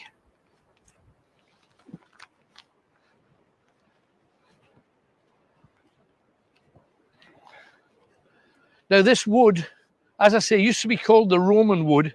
It's now known as the bowl hole.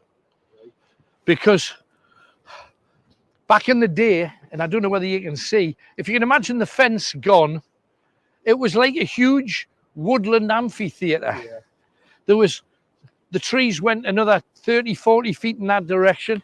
The trees went probably another 200 feet in that direction. But in this area here, and this is the haunted place. So I know it's early doors, but keep your eyes peeled. And if you see anything, screenshot it and share it with us, because there will be things here.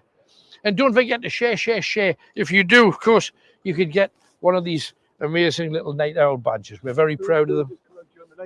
No, absolutely not. We've seen stuff here before. The stories are tremendous. But the bowl hole, you know, because this was a big natural amphitheatre, and when they were building the castle, they decided they were going to clear some of this. And when they were clearing for the castle, they found some graves. Now, eventually, they found 110 bodies here. A medieval, this was in the 60s, a medieval graveyard right here. And what they did is, as soon as they found the bodies, they dug them up, thinking, well, this isn't a cemetery, this is the country trail. People are walking their dogs on dead bodies and stuff. However, they dug them all up and they took them to St. Aidan's Church over yonder. Right. We will be visiting St. Aidan's Church.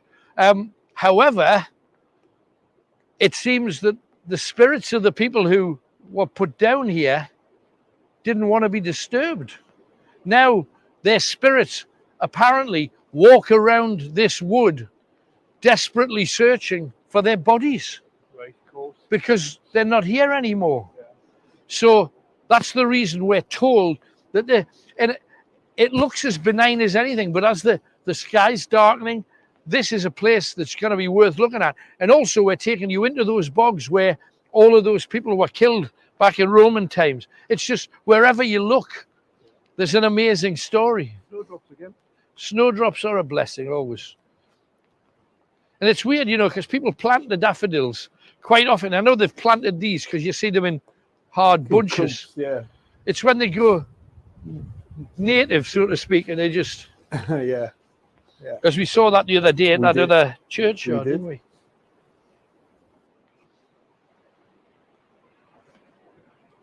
Back in the day, people have described the roaring of the wind as the howling of lost souls, and this place in particular is you completely feel it.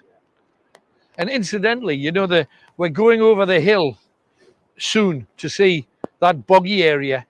It's said that when the sea fret comes in from the sea there, because so many people sacrifice themselves to the water, it's said that when the sea fret comes in, it doesn't come in like a rolling cloud of, because it's like mist, it's like fog, but it doesn't come in like that. It comes in almost like it's individual people leading it in. And they called that, this is in 1862, people seeing figures coming out of the fret. They called them the phantoms of the fret. And it's right along this beach. And if the sea fret comes in, and you never know, might come in tonight, you never know. When you see the sea fret coming in, look out for it, because instead of rolling in, you know, like a mist would or a fog would, it just pours in. It's individual, you see, almost individuals leading it in. It's a beautiful thing, we're told. Like this wood is quite edgy, like, I think. I think with the roaring behind you and the trees, it's almost like nature's angry with you. Do you know what I mean? What are we talking about next? You make the call. 0191 488 3188. Greatest Hits Radio. Just had an email in from Easter as well, saying what happened to some of the older callers that used to ring in, and he's named 4 of them, and 2 of them were on last week. So you're not been paying attention, Easter, obviously. 0191 488 3188. Let's get cracking. The first clue of the whose hits that we're looking for is when you drink tequila, orange liqueur, lime juice, and salt. When you drink tequila, orange liqueur, lime juice, and salt. That is your first clue. It's a song title, the answer. And there will be 3 more clues, 3 more song titles. Try and work them out if you can. And then you can be victorious. And then you can brag to everybody how clever you are. But let's go and talk to Terence. He is in Darlington. Hi, Terence. Good evening, Alan. Yeah, it's just a small opinion about the Russian-Ukraine issue. Yeah, where do you stand on it, Terence? Well, I believe it's the reason why the First World War and the Second World War started. Yep. A land grab Yeah. by the Western capitalists and the Western democracy. Russia not want democracy and Western capitalism, and using Ukraine as a stepping stone into Russia. Right. That's my opinion.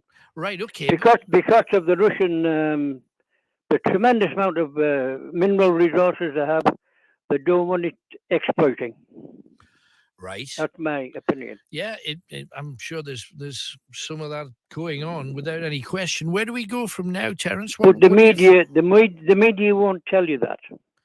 Right. And the reason why the media won't tell you the reason is because the media is controlled by the very people I've just mentioned, the democracy and the capitalists. No, absolutely. We tell our media, and I suppose I'm part of it, but our media tell our people what they want our people to hear. They did that. They did that because of over COVID as well. They tell us what they want us to hear, and they don't put the opposite side in there. And No, that's exactly what the Russians did, because their public have been told, everybody in the Ukraine, they're our brothers. We're going there to bring them back into the family and stuff. And that's. But I mean, the Ukraine was Russia anyway. It was always little Russia, wasn't it? Yes. And Russia didn't want it; they just let them go. Uh-huh. It was part of Russia. Yes, absolutely. And it's not only Putin; it's all of his backups, all his big committees. It's not only him.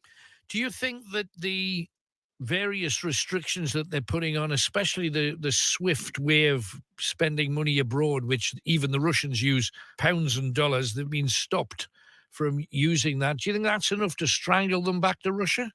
No. None whatsoever. No, because Russia is a very, very powerful country. And you have a great big, because of the natural resources they have, you have a big credit rating. So that wouldn't bother them, sanctions. Well, they've got a big credit rating, but if nobody buys the fuel that they've got, surely that... Yeah, I mean, but Germany's got to buy it because they're relying on the gas, aren't they? Yeah. The pipeline, right direct to Germany. Yes. The gas. So they've got power. They've got oil. They've got gas. They've got vast amounts of agriculture. You know, they're self-sufficient, so they don't need the West, and they don't want the West exploiting them. Right, but is it exploiting? It's difficult because over the years, the British government and the American governments have done an awful lot of dubious things in foreign lands, and there's no major defence on any of them. And we, of course, in Britain used to be an imperialist. Well, we're still a Commonwealth, and that's only because we went and took what we wanted. Yeah, that's it. So it's difficult for us to talk without somebody throwing it back in your face, quite justifiably. It's just, what do you think we should be doing then, Terence? Because you sound... Well, we can't send any soldiers in. Right. We can't send any soldiers because we send soldiers in because there'll be dead men walking. Right. So that's terrible. That's the same as the Iraqi war and all the others. Sending people in willy-nilly to get killed and shot. But I'm presuming, though, that the Ukrainians themselves want to see the world support them. So how can we support them if we don't? Well, we can't support them because the part of Russia now Russia's going to walk in and just take control, and they'll be part of Russia. And there's nothing the West can do about it. It's a sad story, but that's, in my opinion, that's the fact. But they're so powerful. Those in opposition say they're going to fight on the streets, and you're thinking they're they're going to wasting the time, aren't they? They're wasting the time. I mean, the Chinese doing exactly the same with Hong Kong. When the British gave the Hong Kong back to China, they weren't going to entertain any kind of democracy and self-control for them, so they wanted to control Hong Kong and not the Democrats from the West. It was a bit and that's what it boils down to, because a lot of the people in the control of Hong Kong were educated in America. Yeah, but a little bit different in Hong Kong because we signed up to essentially rent it for 100 years, and at the end of 100 years, we gave it back. So everything yes, and it was existing. The democracy hung on, didn't it? Yes, absolutely. But China weren't prepared to accept that. No, but they've still used Hong Kong as a more open. It's kind of the most open part of China now, isn't it? Well, there's no democracy there because China have taken it away. Well, yeah, but I mean, that's why they sent the tanks in. Yes, but big business is still working in Hong Kong in the same way that it did prior to the Chinese. Well, that wouldn't make any difference, would it? In big business, I mean that carries on. It doesn't matter about that, does it? Big business will carry on in any case, won't it? But you think that this Ukrainian conflict's going to run and run then? Oh yes, they'll take control of it altogether. They've shown the muscle, and then anybody and the Ukrainians fighting back will be just wasting. They're just throwing people's lives away, trying to fight them. I'm sorry, that's the way I say it. But doesn't it run a parallel with because you drew a parallel with the First and Second World War. The First World War, well, that was a land grab from the Austro-Hungarian Empire, a land grab into the Balkans. Yeah. But the Balkans weren't prepared to accept that, and when they sent the Hungarian representative, the Austro-Hungarian representative, over to the Balkans in a first car, they shot him. Yeah. They shot him. They weren't going to stand for any more land grab. Right. And exactly the same in Germany. It was the Democrats and the West were controlling Germany because the finance after the First World War. And 1933, that's when he took power. And that's all it was. It was control from the West. Democrats and capitalists from the West tried to control Germany, and he wasn't going to stand for it. Yeah, but you see, mistakes were made in the First World War. Mistakes were made that led to the Second World War. are we not making the same mistake before the Third World War here? What do you mean, not fighting Russia? Yes. I mean, surely... There's no good fighting Russia, is it? Because they're too powerful. There's going to be thousands and thousands of people get killed. Well, it's just best to leave it. And what, let them go into all the other fringe states well, too? Just let them go into Little Russia. Right, and when they get finished with that and they say, I quite like the look of Poland again. Well, there's nothing for them there. I mean, there's nothing for them in Romania. There's nothing for them in Albania. There's nothing there. There's no natural resources that's worth taking. Yeah, but they won't bother. But the Ukraine is very, very rich in fertile soil. It's like the breadbasket of the East. Right. That's what they want. But bottom line is, you just were saying earlier that Russia, they're self-sufficient. They've got all the natural resources. They've got all the food they need. They're massively successful agriculturally. They want to disrupt the democracy and the capitalists taking control.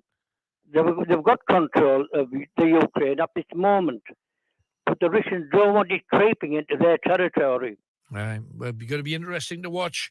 And very tragic, I feel. Terence, thank you for calling. Tragic. Yeah, it's a good job. It's a good job. A certain prime minister is not in charge, because for brownie points, he'll be sending troops over there. Right. Right. No, I hear what you're saying. Thank you for calling. What do you think? If you want to comment on this or anything else, of course, you give us a ring. We are also on the tack of dodgy sweets as well. It sounds so bizarre talking about sweets and war. Kind of to the left and to the right, but it's the nature of the show, isn't it, really, to be downright peculiar.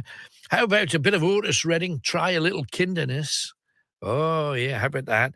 We've also got Haribo, Bo, and King of My Pastel.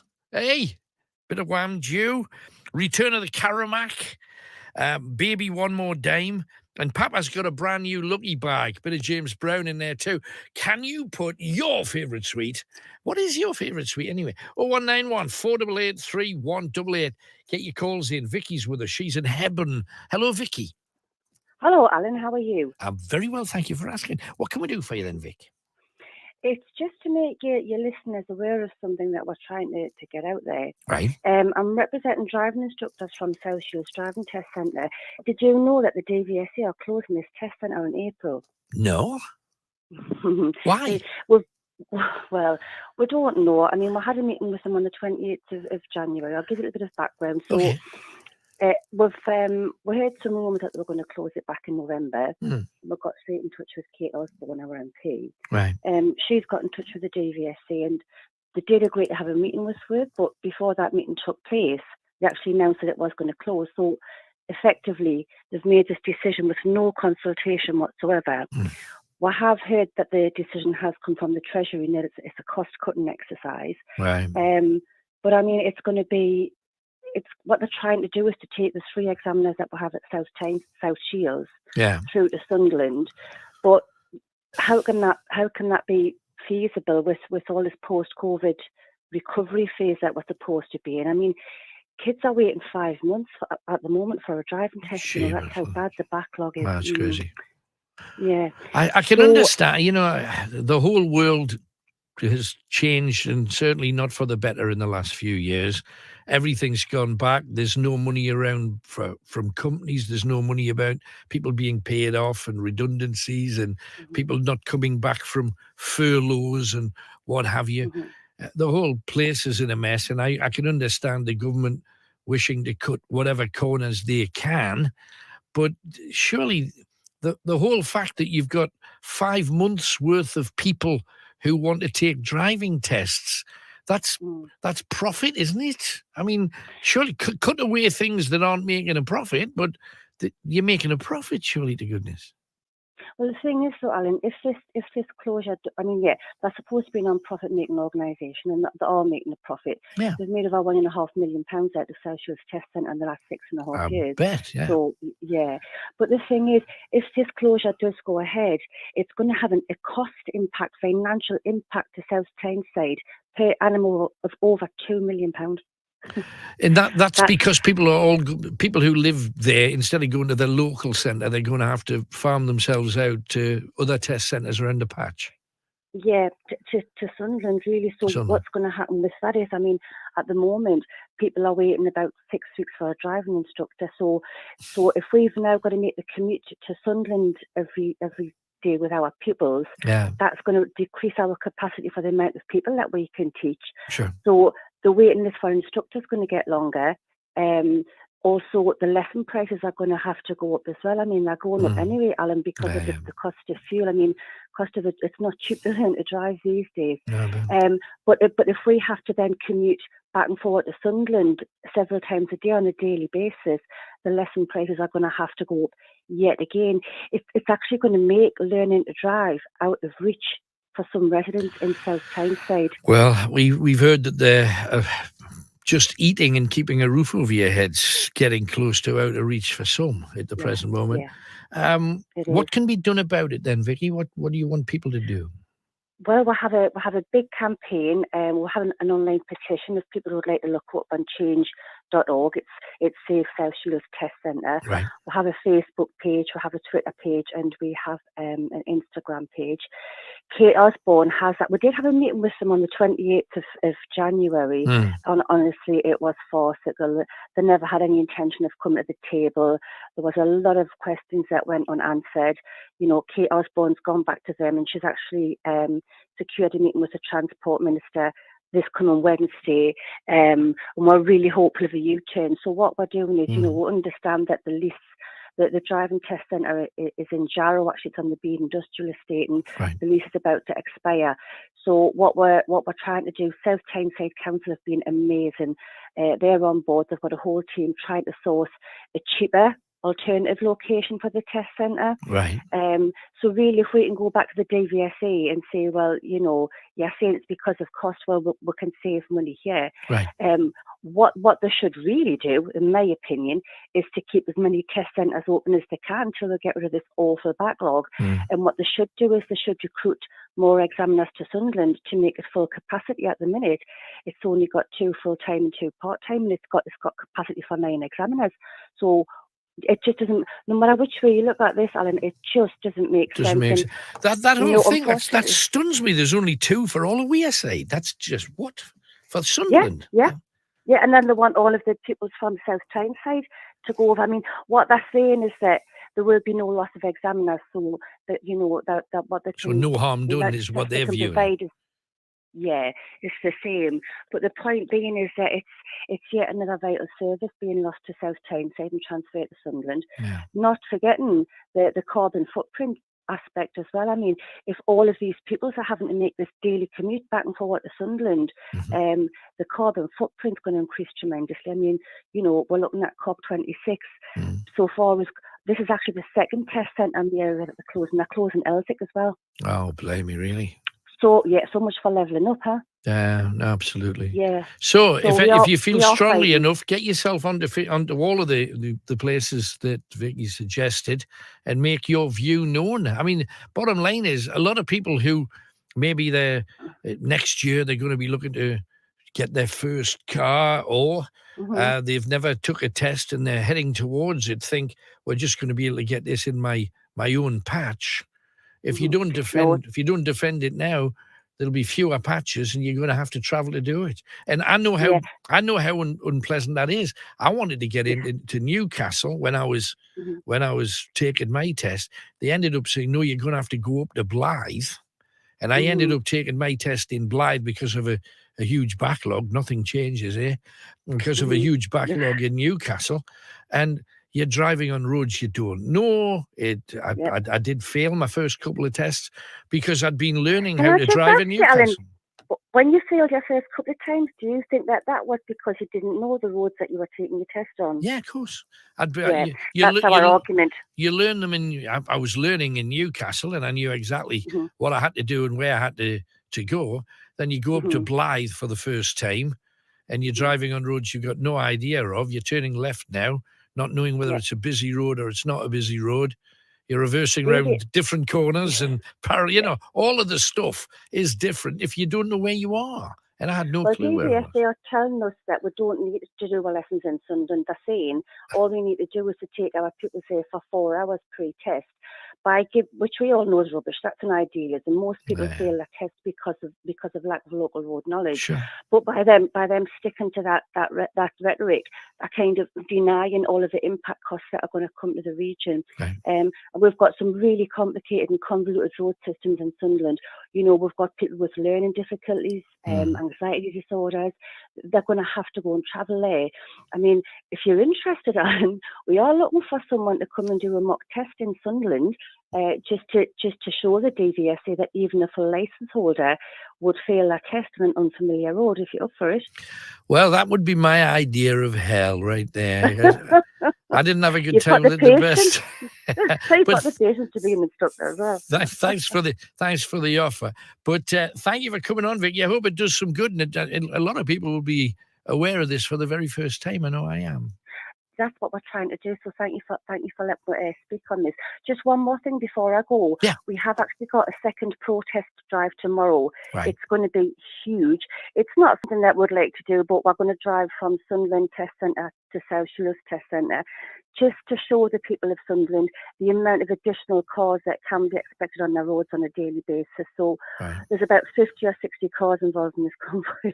What's worse than being stuck behind one learner. Right. But we're going to be going to South Shields Test Centre. You know, please look up on social media. Please sign the petition. If you see, we'll give her a toot. Come along, support us at Beedon Justice Day. We're going to have a lot of people there and a lot of press if anybody wants to come and put their views across. Lovely. Thanks again, Vicky. Good luck to you all. That's great. Thanks very much. Thanks. Bye-bye. Bye-bye. And Mark says, Alan, is this wife for real or what? World War III just about to happen, and this woman's whinging about driving a couple of miles for a driving test. They charge them for the hour before normally, he says. It's not just about, my reading of this, it's not just about driving a bit further for your driving test. I know it maybe sounded to you that it was. This is, we take for granted that we'll be able to take a test in our own towns. And here they're saying Elswick's closing, so the West End's got nowhere to get their tests locally. South Shields took care of itself for a lot of years, and that's not going to be available. Is there just going to be like one testing place per county eventually, where everybody has to travel to wherever it is? There's no reason why we should only have these huge centres. I know they're trying to save money. They're actually not losing money. If they were losing money, I could say, oh, fair enough. Anyway, time for a quick tune and another star coming out at night. And we're going to play you some Roxy music. But first, let's talk to Brian Ferry about all things spooky-fi. So, Brian, you ever seen a ghost that had a strange spooky or supernatural experience of any kind? My dad did. Oh, yeah. He used to always bang on about it, really, whenever he'd had a drink, especially. And no, it was incredible. He saw it a few times, I think. He used to work in his spare time. Not that he had much spare time, really, but he worked in a big house, which was near to where we lived in Washington. It was kind of like a Downton Abbey type of scene, you know. He used to go and help the old ladies who lived in this big house. And a couple of times he said he saw this kind of apparition of a woman in the hall of this big house, and apparently they thought it was quite normal. The old ladies who lived there would say, "Oh, she's about again," and this kind of thing.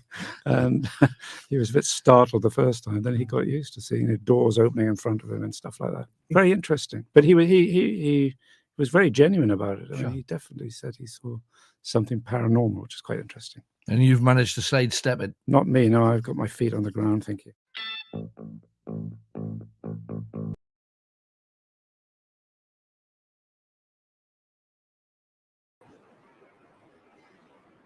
If you're talking about places that look spooky, though, up there, just look at that.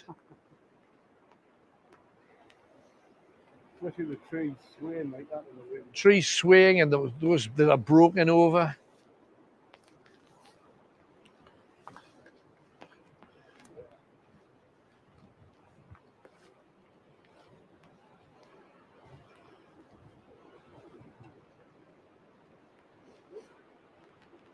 What was that? Did you see it? I don't know. I just saw something moving like that. You see things like No, but that was big. I thought that was bigger than a bird, but it moved on the wind, kind of. Could be a chunk of tree maybe, because it is still windy here. But that is raw. It is bitter cold, man. oh, it's so cool.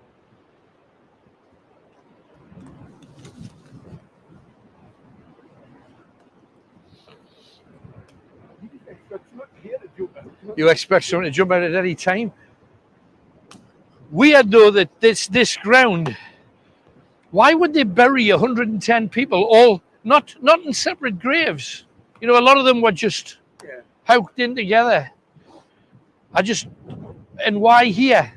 If it was next to a town, you'd go, fair enough. Yeah. But nobody would carry. Let's say Bamburgh was an old-fashioned settlement. Yeah. Why would you take them all the way along here?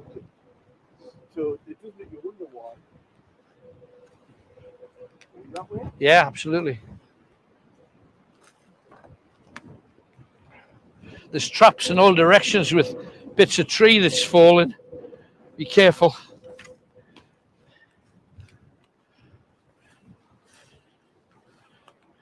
You can hardly hear anything for that roar of the... Exactly, it's just the wind, isn't it? Constant.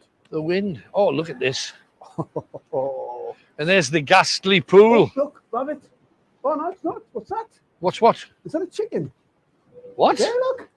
What? Did you see it? It's a chicken. I swear to God. I saw something. It's a chicken. We haven't seen a ghost, but we've got a chicken. Oh, there it is, going up the hill. That's not a chicken. It's a partridge. Chicken.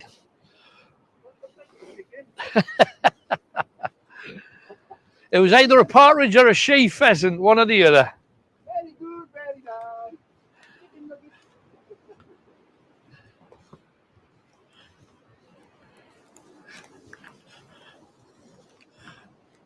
Where's it gone?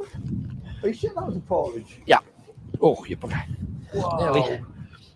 Oh, did you hear that? There it is, look. Yeah, there she goes. There it is up there. Yeah, it's a pheasant. It's a pheasant, so it's not a partridge. I said it was a pheasant or a hen pheasant. Partridge. There's the lake we've been talking about. Ghastly Lake, named after Gaspard and Stavely. A couple of brothers. For the life of me, I can't remember their surname, but I shall find out what it is. Oh, blimey, it's freezing. Ridley.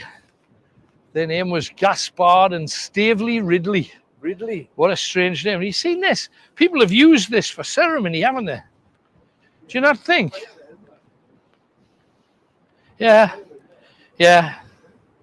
And it's perfect for it, isn't it, though? Yeah, of course it is. Why would they go? Well, I mean, it's a sacred place. It's an old burial ground. So that makes sense. If you're going to carry out some ceremony, this is perfect for it. And it's, you know, you talk about witches' circles and what have you.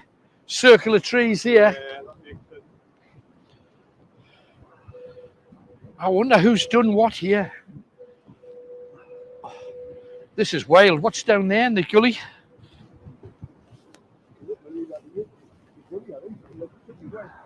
No, we'll leave it. No, I think we'll head down. Be careful you don't fall on anything like that, Kenny. You know, because that would harm you. So we're going down the trail. Yeah, it is. It's absolutely bitter cold. Have you got gloves, Kenny? No. I wonder who's got gloves. Yeah, wonder. Spider-Man. Can't press buttons without them. Oh, yeah. Ah! This is...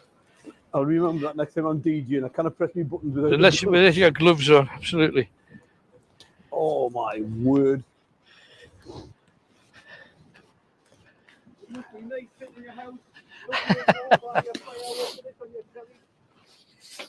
This is a true adventure, though. This is a real...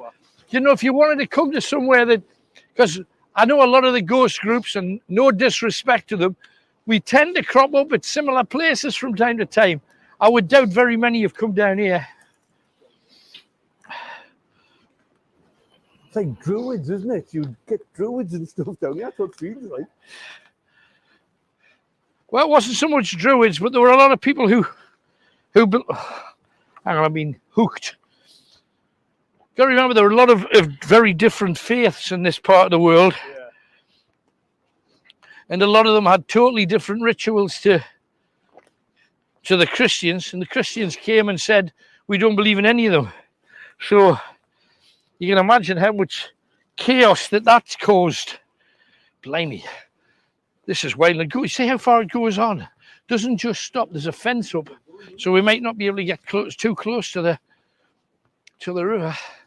We've got to get to the beach, and the beach is over there. So we will get down to it at some point. Oh!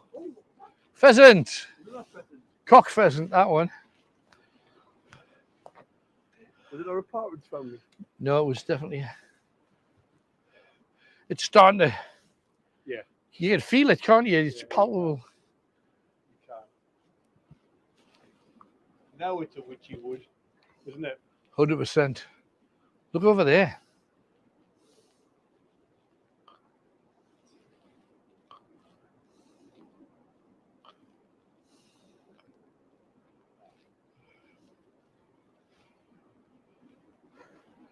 While we're here, Kenny, I'm going to put the necromancer on.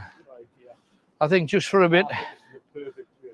Especially when we're close to that place where somebody's been... Was that you? Oh, I think you just stood on that, did you? Yeah. Like ash, isn't it? You sink. It's like ash.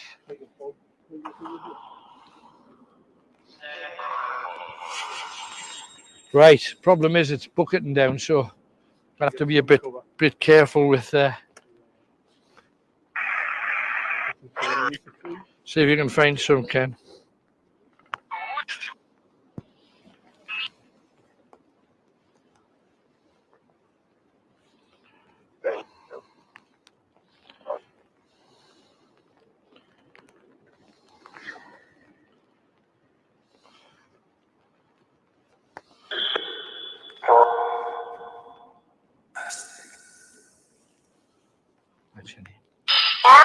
It's snowing now, isn't it? This is the home of Alan Robson's Night Owls. With the voice of the North. Greatest Hits Radio. Well, it's time for your second clue. Let's see if you can work out whose hits from 2 clues. A lot of you not having much luck with the first one. The first clue is when you drink tequila, orange liqueur, lime juice and salt. When you drink tequila, orange liqueur, lime juice and salt. The second clue is the drummer of an Irish band of siblings. Who is the drummer of an Irish band of siblings? There you go.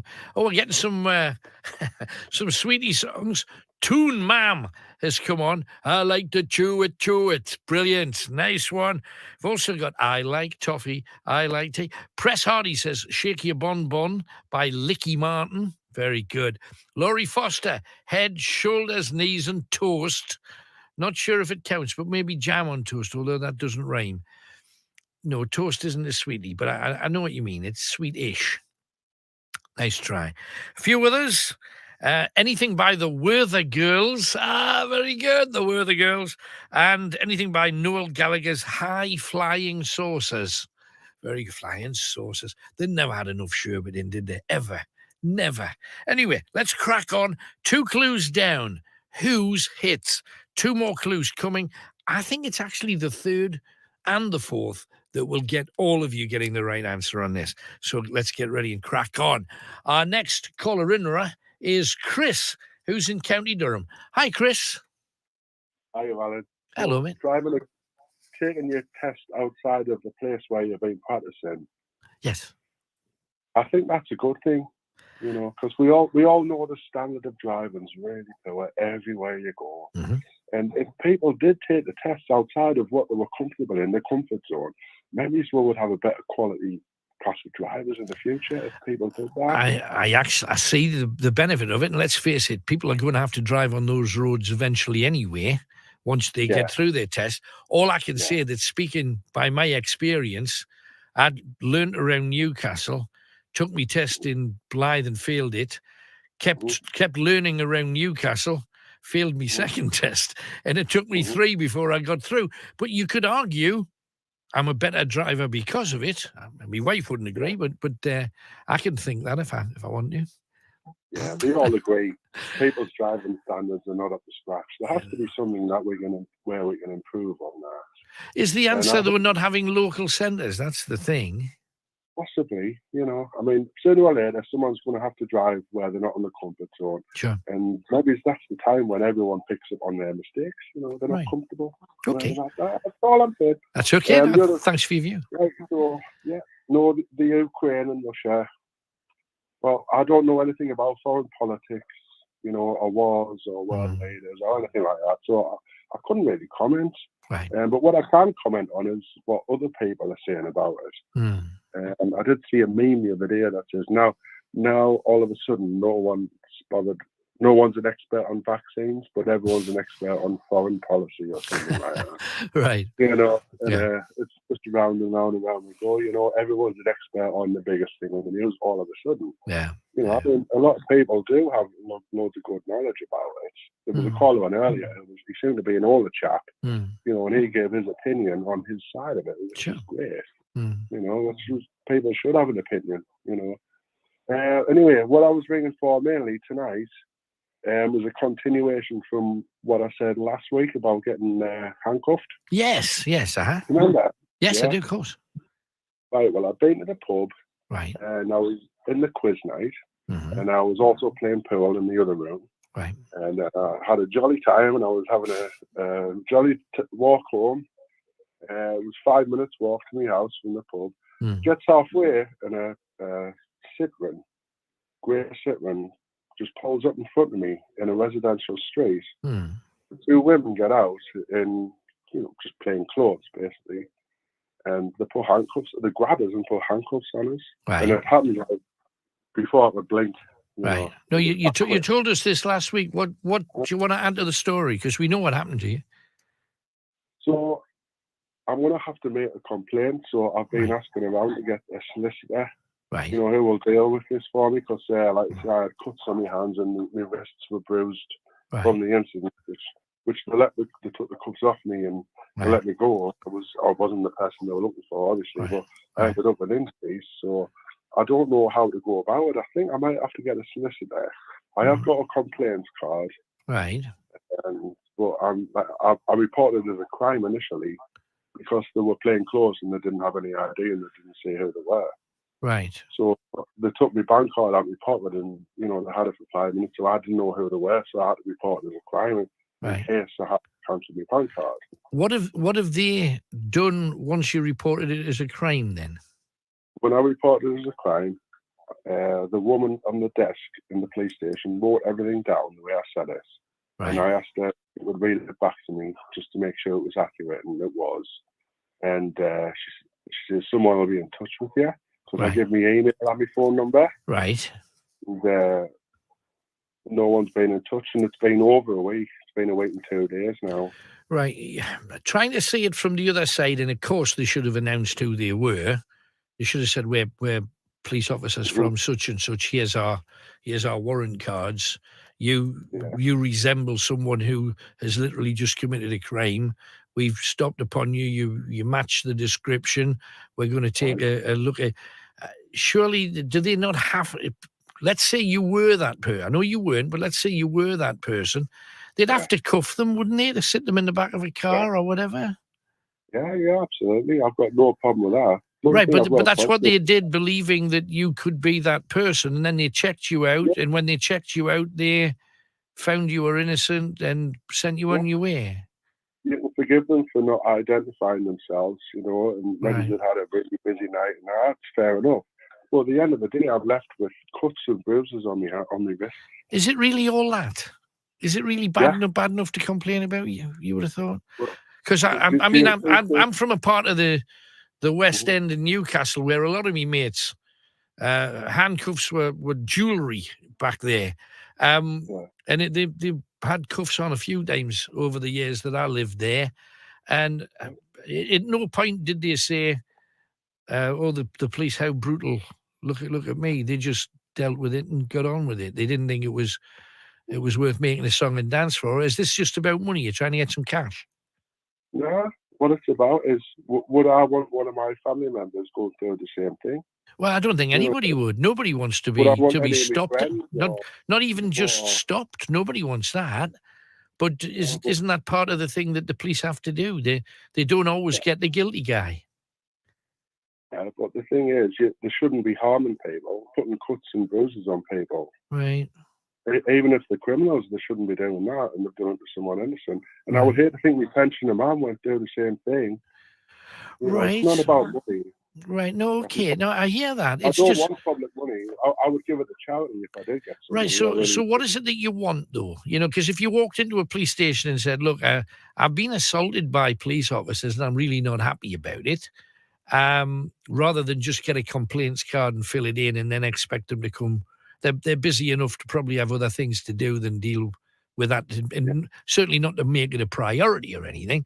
So if you went in there and you said, okay, and the police officer said, oh, we're really sorry that the cuffs bruised you or cut you in any shape.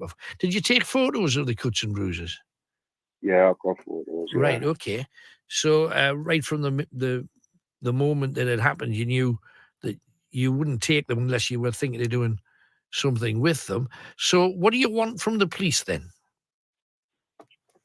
I want it to not happen to anyone else. Well, it's going to, isn't it? Though? I mean, if you stop somebody at the end of a night when they're drunk or they've had a few drinks and they're not holding their hands steady or whatever, that's kind of happen, isn't it? Well, it didn't happen on that case, but like I say, I was just a general guy walking home quite merrily. I wasn't drunk, and you'd been drinking, though, hadn't you? Yeah, I only had 3 pints, I think, at the most. You think? Yeah, around 3 pints. Okay. I bought 3, and I think someone else bought me 1 as well. 4. I can't really remember because I was in 2 different rooms. Yeah, okay. But, so you had a few drinks. They could smell the drink on you. They wanted to put you in handcuffs. Did you oblige? Did you do it straight away? You didn't argue or struggle? Yeah, well, I was just walking along, and all of a sudden they grabbed me, put handcuffs on me, and I said to them while they were doing it, I'm not resisting. Because obviously I thought, well, there must be the police and they've got handcuffs. But like I say, they were playing fraud. I didn't know who they were.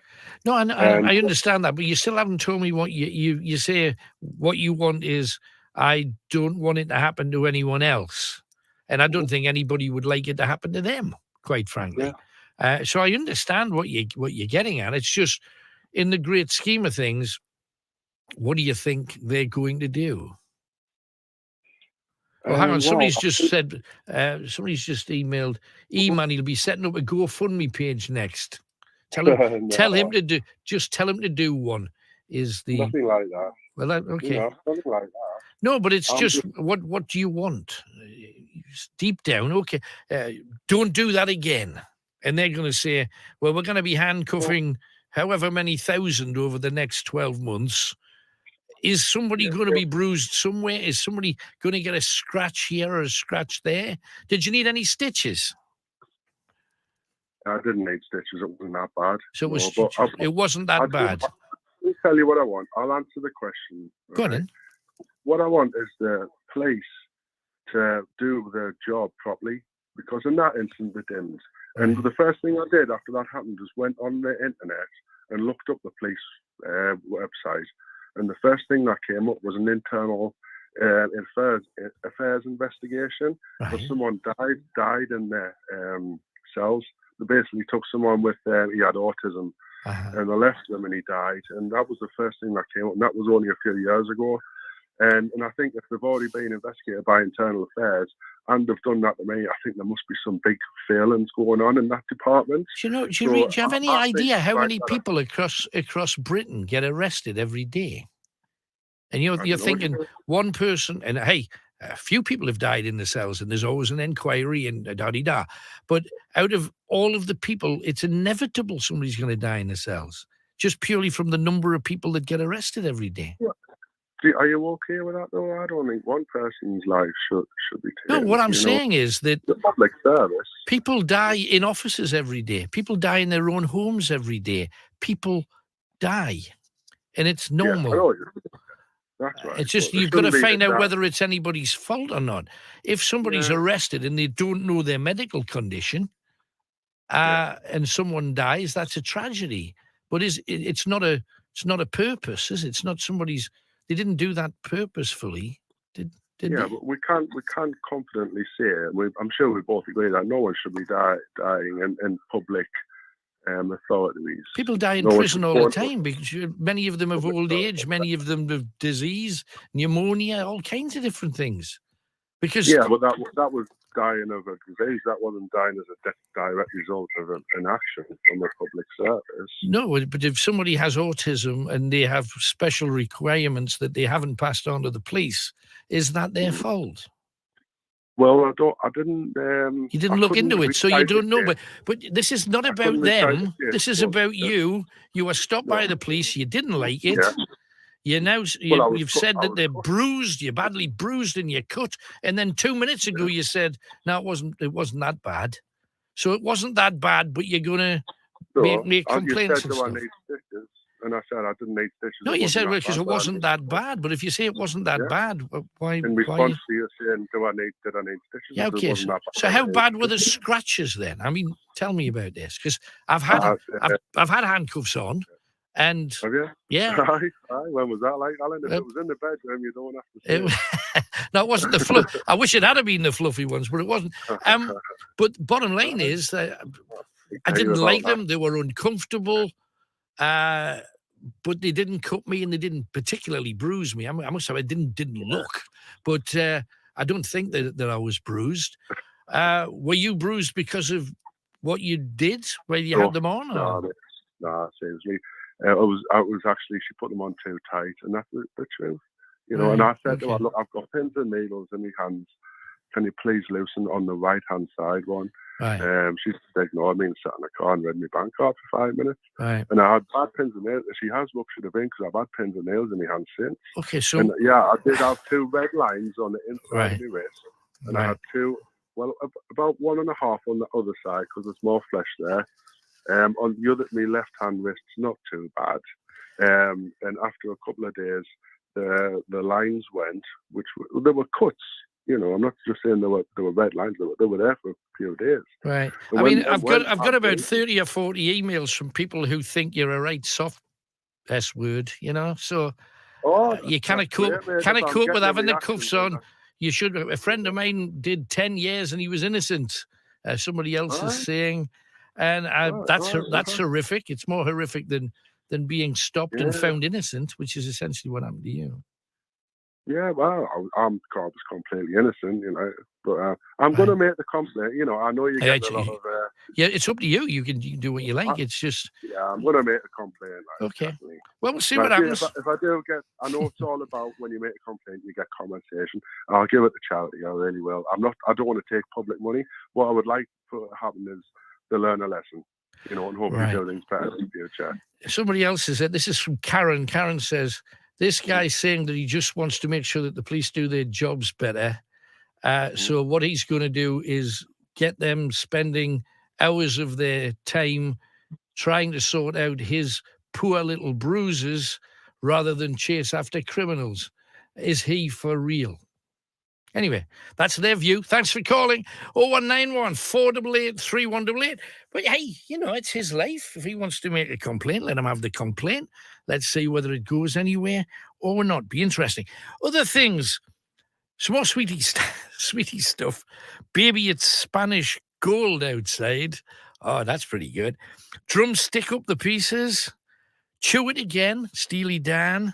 Black Betty, Wambalam, Wham bars, you remember Wham bars? Stuck in a Swizzle with You. Very good. Keep them coming. Paula is with us now, and Paula's in Houghton Spring. Hi, Paula. Hi, Alan. Hello, love. What can we do for you? So I'm hoping to reach out to the great British public as a nation of animal lovers. To back raising some funds for my little dog Nigel. So what is Nigel? Tell me about Nigel. So Nigel is a Brussels Griffon, a smooth-haired one, and I've never heard of that. Can you tell me what it is again? Oh. It's spelt like Brussels, as in Brussels sprout, but it's pronounced Brussels.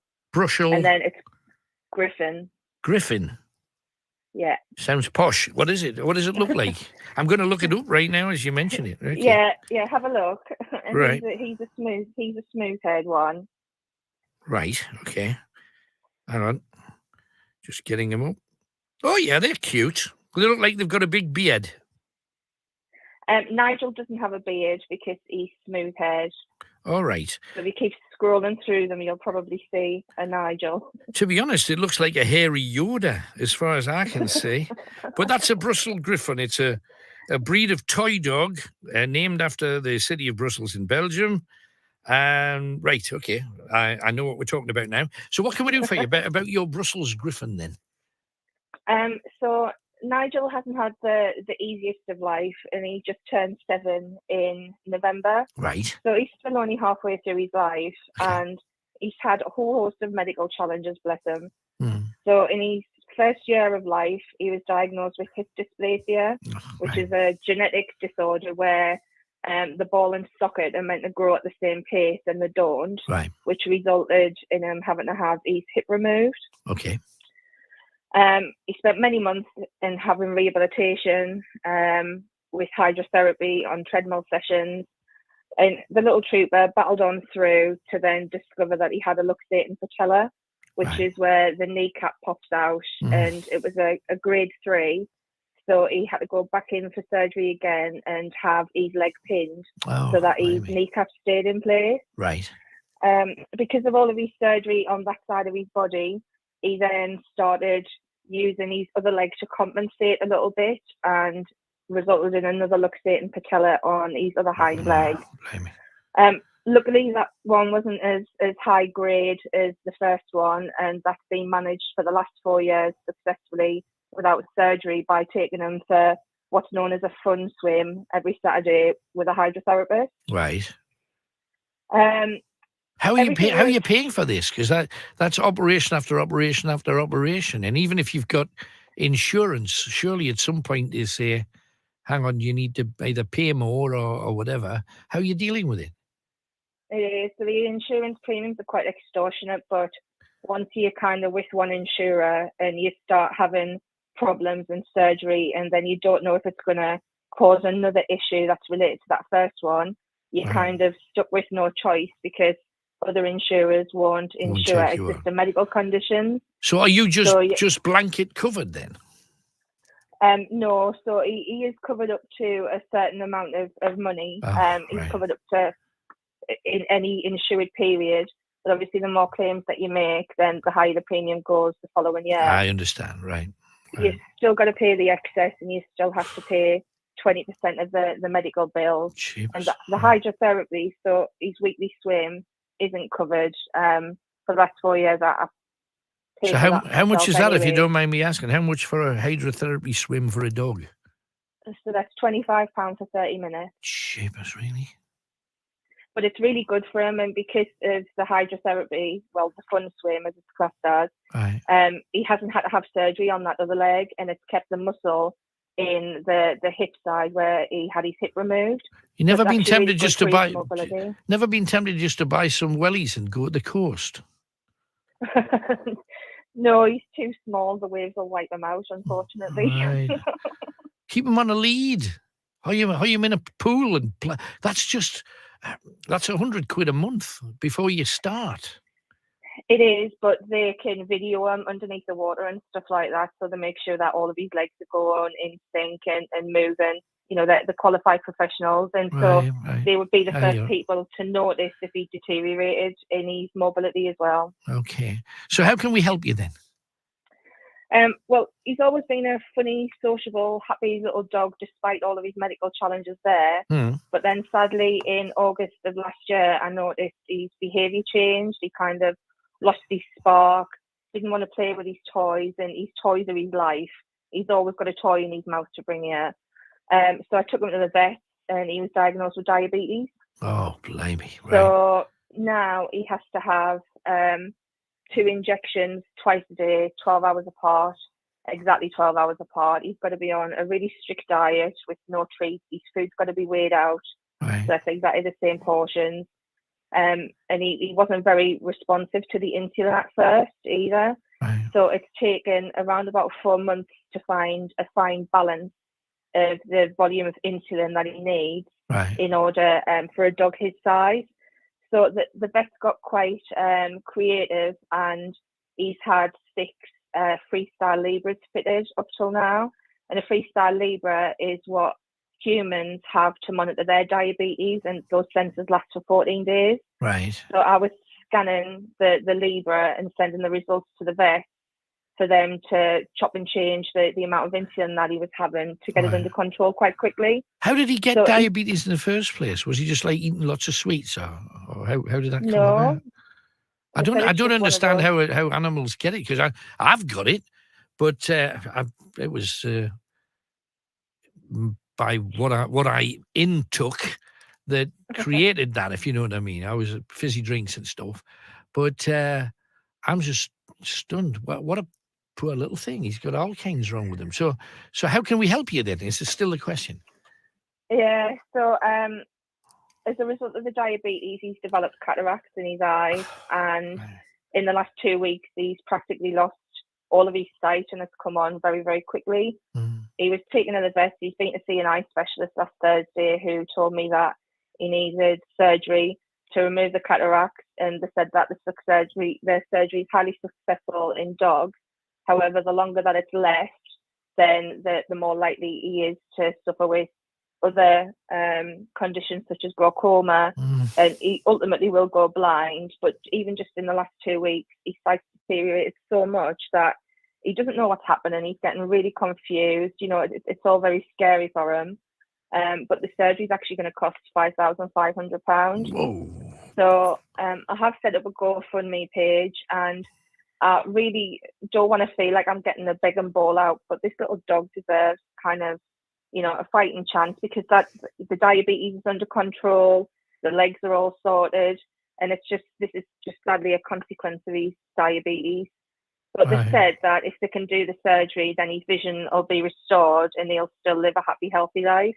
Right. But at the moment, he's just lost his spark because he doesn't know what's happening to him. So how do people find his GoFundMe page? So I think the guy who I spoke to from the radio station earlier, Chris, Yeah. I think he's going to put the link on the live stream. It's already on there now, I'm just hearing, so it's already there. That's great. So if anybody wants to help in any shape or form, they can just give that a click, and everything's explanatory from there. Yeah. His Lovely. full story's on there. There's some pictures of him on there as well. So you can put a face to the name. Lovely. Hey, well, fingers crossed for you, and good luck. Seems like the little one's got a bit of a battle on his hands.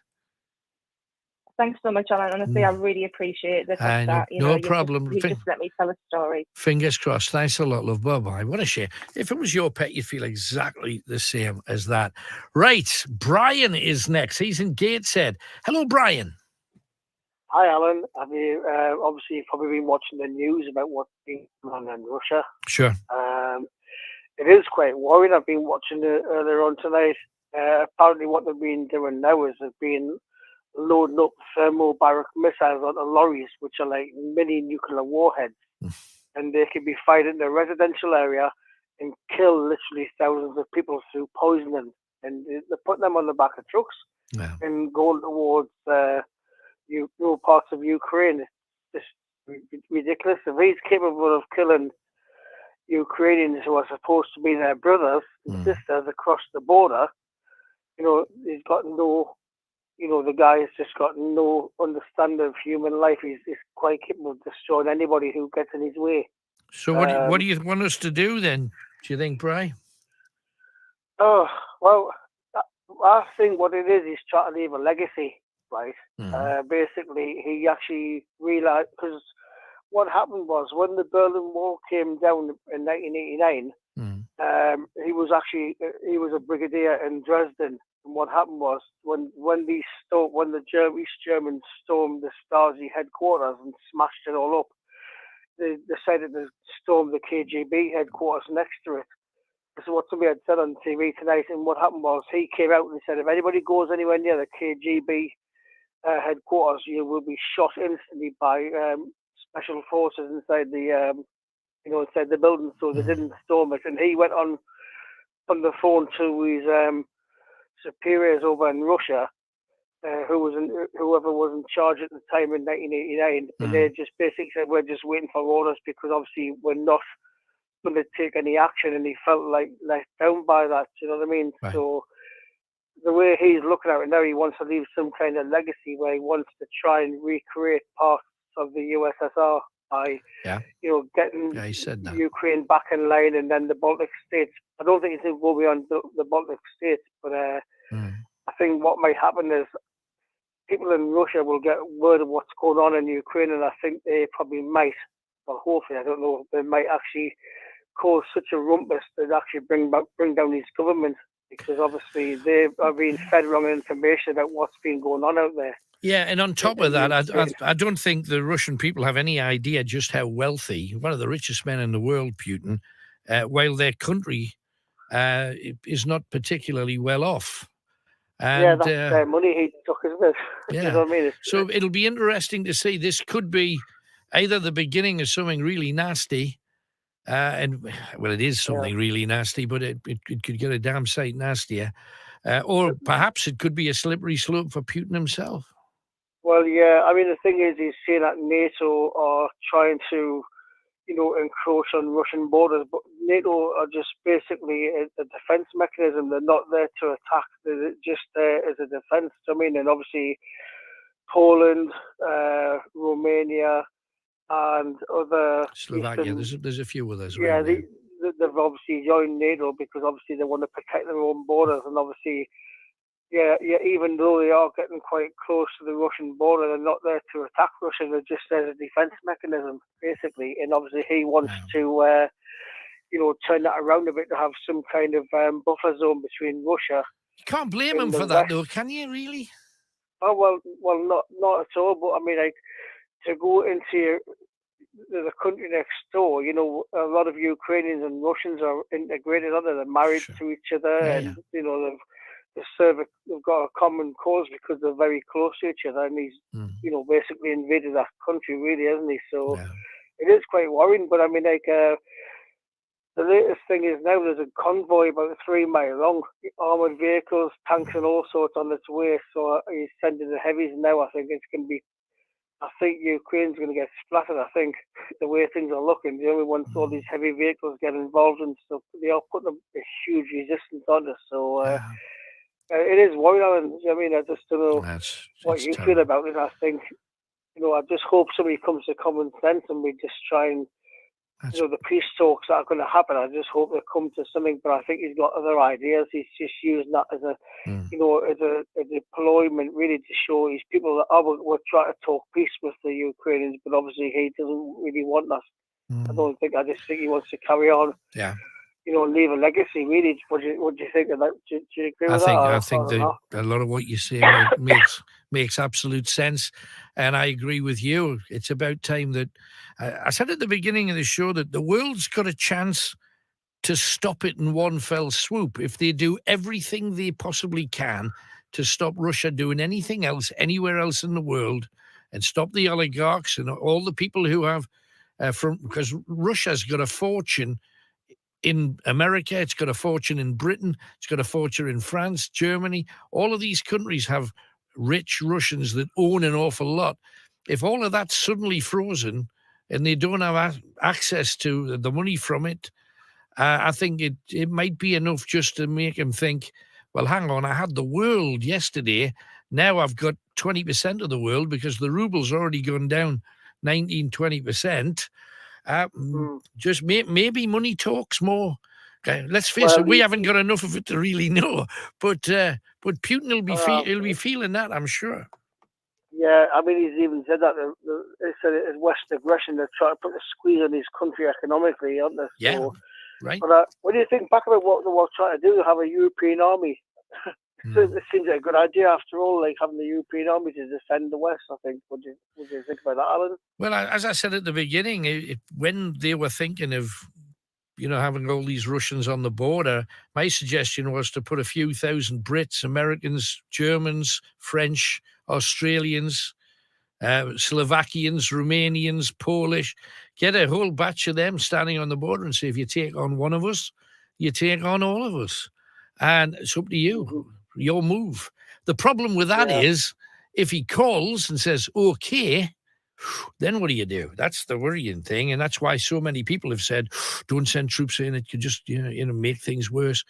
But that's exactly what they said before the First World War, and it's exactly what they said before the Second World War. Oh, no. I mean, even Liz Truss, I think, is it? The Foreign Secretary said that if you want to go and join up to help the Ukrainians, by all means, get yourself away there. But she's not actually saying, she's not calling on NATO forces. It's like calling on individuals to volunteer, and obviously he's going to get word of that. He's going to be thinking, hang on, that would be NATO forces coming into Ukraine to help them out. Yeah. It could be quite a dangerous move, I think. I don't know. Damned if you do, damned if you don't now, though, aren't you? Really? Yeah. What I don't understand is, the other guy who was in charge of America, I forgot his name now. Trump. Yeah, he seems to say that he's a genius. You know what I mean? He's been going around saying that Putin's a genius. Yeah, but it was proven that during the British election, there was 3.5 million emails sent out supportive of Boris Johnson. When Trump was elected, before that, there was a massive tech campaign from Russia to try and get Trump elected, because now presumably believing if Boris gets elected, he'll pull out of the EU and make it weaker, because that's the big economic adversary that Russia have. So that worked out for him. Brexit happened and we're worse off for it. And then we've got Trump put in power, weakening America. So you can kind of see that he's got a bit of clout with the rest of the world. So Trump's bound to like him if it was the Russians that helped him get elected. So he's going to say nice things about him, I presume. But interesting to see what happens, Brian. Thank you for your call. Appreciate it. Thanks, man. Bye-bye. Quick piece of music now, and it's a corker. I talked to Dexy's Midnight Runners about, well, their best and worst moments. Best bit and worst bit in the business so far. Highlight and low light. Well, I think the business itself is the low, because I hate the business side of it. It doesn't have any bearing on music whatsoever, really. Sure. That's the worst bit. The best bit is playing, just being on stage and getting a chance to entertain people, really. For me, I think doing really good work, whether it be an album or a live show. I like doing albums as well, because I like things to be documented. You know what I mean? Sure. It's like, so that's what's good about a record, which is really why I'm really glad we've done a live album. That's the best. You know what? As well, the money, I don't mind it. I'm glad for it. I'm grateful for it. It's good. The worst. Dealing with personalities. Right. Dealing with personalities. Talking about Jim here without mentioning him. Totally.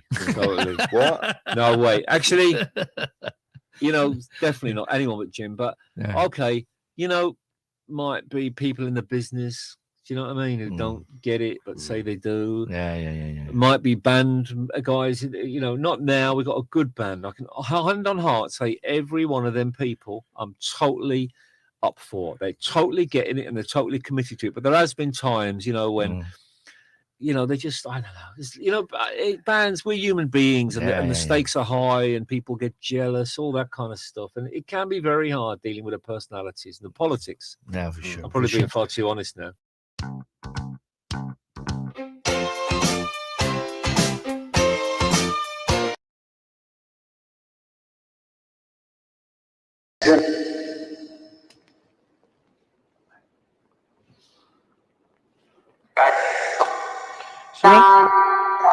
Is there anyone here? Speak to me.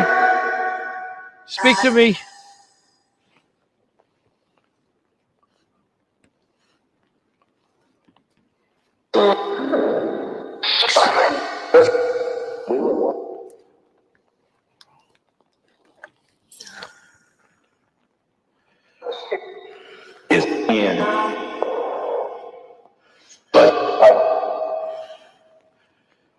When I just got to the top of that cliff, I don't know whether you heard, but the necromancer said, he's here.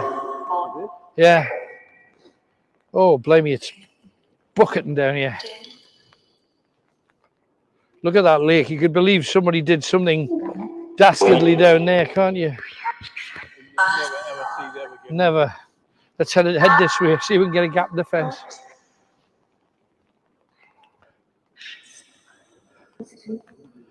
There's supposed to be a tunnel leading down that Gaspar came down. Is that a tunnel, Kenny?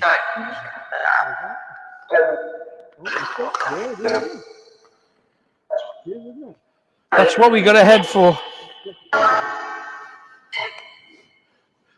That's how he brought his family down here. Wife and 3 children. Let's see if we can get to it.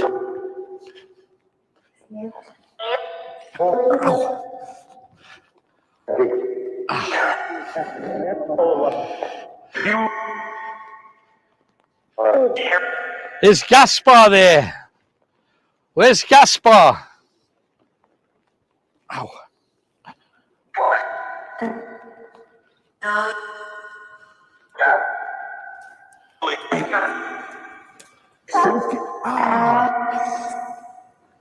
I grabbed it. Aha. If we can't find a way over, we come back to that. Right. I would think that's the only way to get over. Do you think? I just think the only way to the tunnel's probably this way. Yeah. Oh, yeah. Sorted.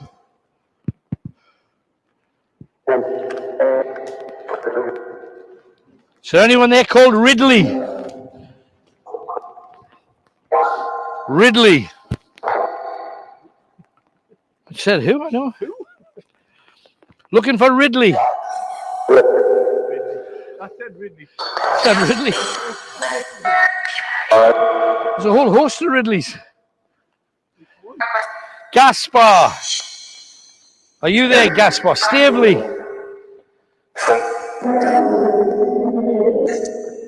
Oh, dear.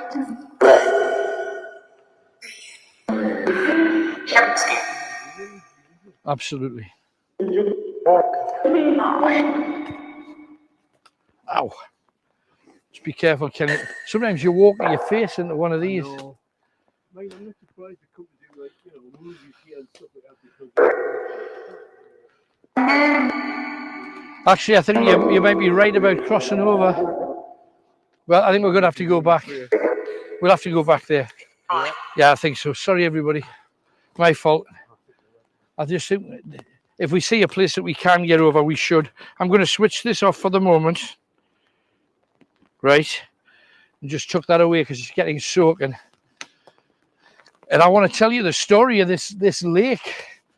The Ridleys. Ridley's a massive name here in the north for a whole range of reasons. Geordie Ridley. What did he do, Kenny? Geordie Ridley. What did he do again? Something to do. Is that something to do with Bamburgh for some reason or not? Bamburgh, yes. Yeah. Keep going. Yes, it's in the Bladen races. He wrote them. Geordie Ridley show at the Mechanics Hall at Bladen. He wrote it. There you go. Careful here, Kenny. Look at this. This looks like it's. That's weird. What is this? It's like it's alien, and everything you touch has got spines on it. So, oh God, I can't even touch that.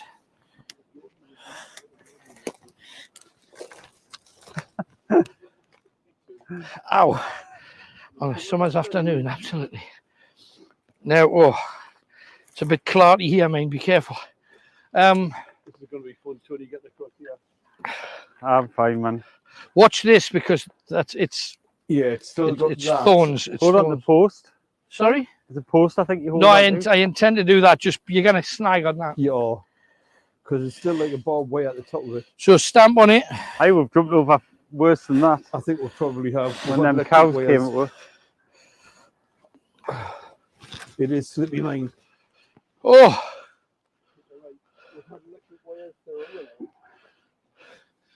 If we're lucky, this is the last of the rain. Does it look like it? Oh my God, we're right next to the cow. A cow? Yeah. Oh. What do you think these are?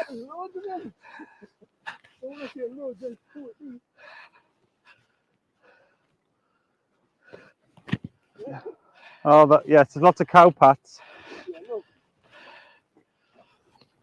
Hamburgers! Hamburgers! Oh, that's looking at me. That's not good. Look at this place. Come around here. Look at this. Sunken trees. Is there anything spookier than sunken trees? Let's walk down to it, Ken. And at some point, I'm going to send you for a walk through the woods with the night vision camera on, but I think we need to get a little bit darker before we do that. Because I think all right. It's infrared, so it's the same picture whether it's light or dark. The voice of the North. Alan Robson's Night Owls, the phone-in that gets you talking. Greatest Hits Radio. Now we are 2 clues in. You get a third clue in about 12 minutes from now.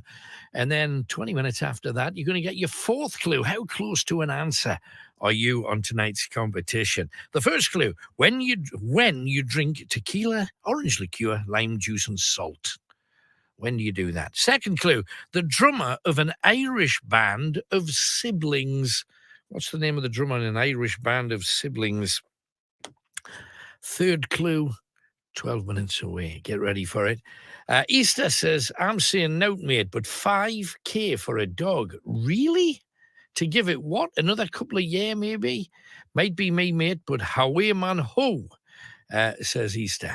Do you agree? Do you disagree? And I think if it was your dog, you'd feel very differently about it. Also got a few more sweet things. Star bars across the USA. I've got a lovely bunch of cola cubes. Blimey. They get a bit more peculiar. Sealed with some pips. Remember pips? Sure betcha by golly, wow. Sure betcha by golly. Traffic light lolly of love. Instead of boy in the bubble, Paul Simon, boy in the double decker. It's impossible. Oh, you're really stretching it now. And the 2, I couldn't put these into a song, but you've managed. Foam banana boat song. And I want candy, shrimps. And last one, good golly, Miss Dolly mixtures. Again, at a stretch. Can you put your favourite sweeties into a song? See if you can. And Ali says this, can you please send out some love and hugs from me to the Night Owls tonight, just in case any of them are feeling like I am right now.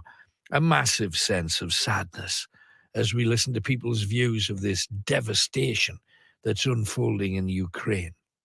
I can't quite get my head around the fact that this is actually happening. But just in case any of the other Night Owls are sitting listening and feeling it, like me, I want them to know that I'm sending out some love and hugs to them. Thanks, Alan. Big love, Alison. So there you go. Helplessness is what I feel. Because you would think that in this day and age we got more sense than to make life worse for hundreds of thousands of people.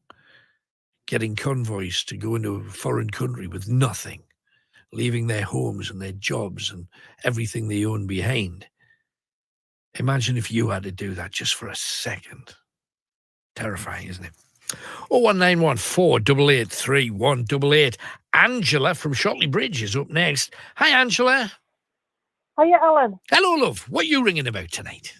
Hiya. I'm ringing about my favourite sweet. Right. Right. one of them, I don't know if you remember them, cola cubes. Oh, cola cubes, absolutely. Brilliant. Yeah. Better than pineapple cubes. Pineapple cubes always, one of the corners would always come off a pineapple cube. And you'd end up getting your end of your tongue cut on the sharpness of it.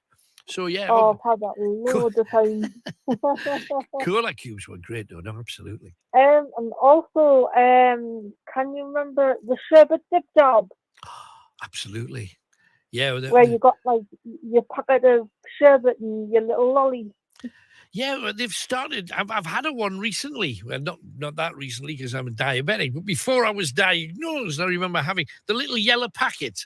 And what they had instead of a lolly, they had like a white stick of like kind of candy, and it wasn't the same. You need a little red sucky lolly with a dib dab. You did, yeah. Absolutely. Yeah. 100%. But with me, leftover sherbet, I used to make like a fizzy drink.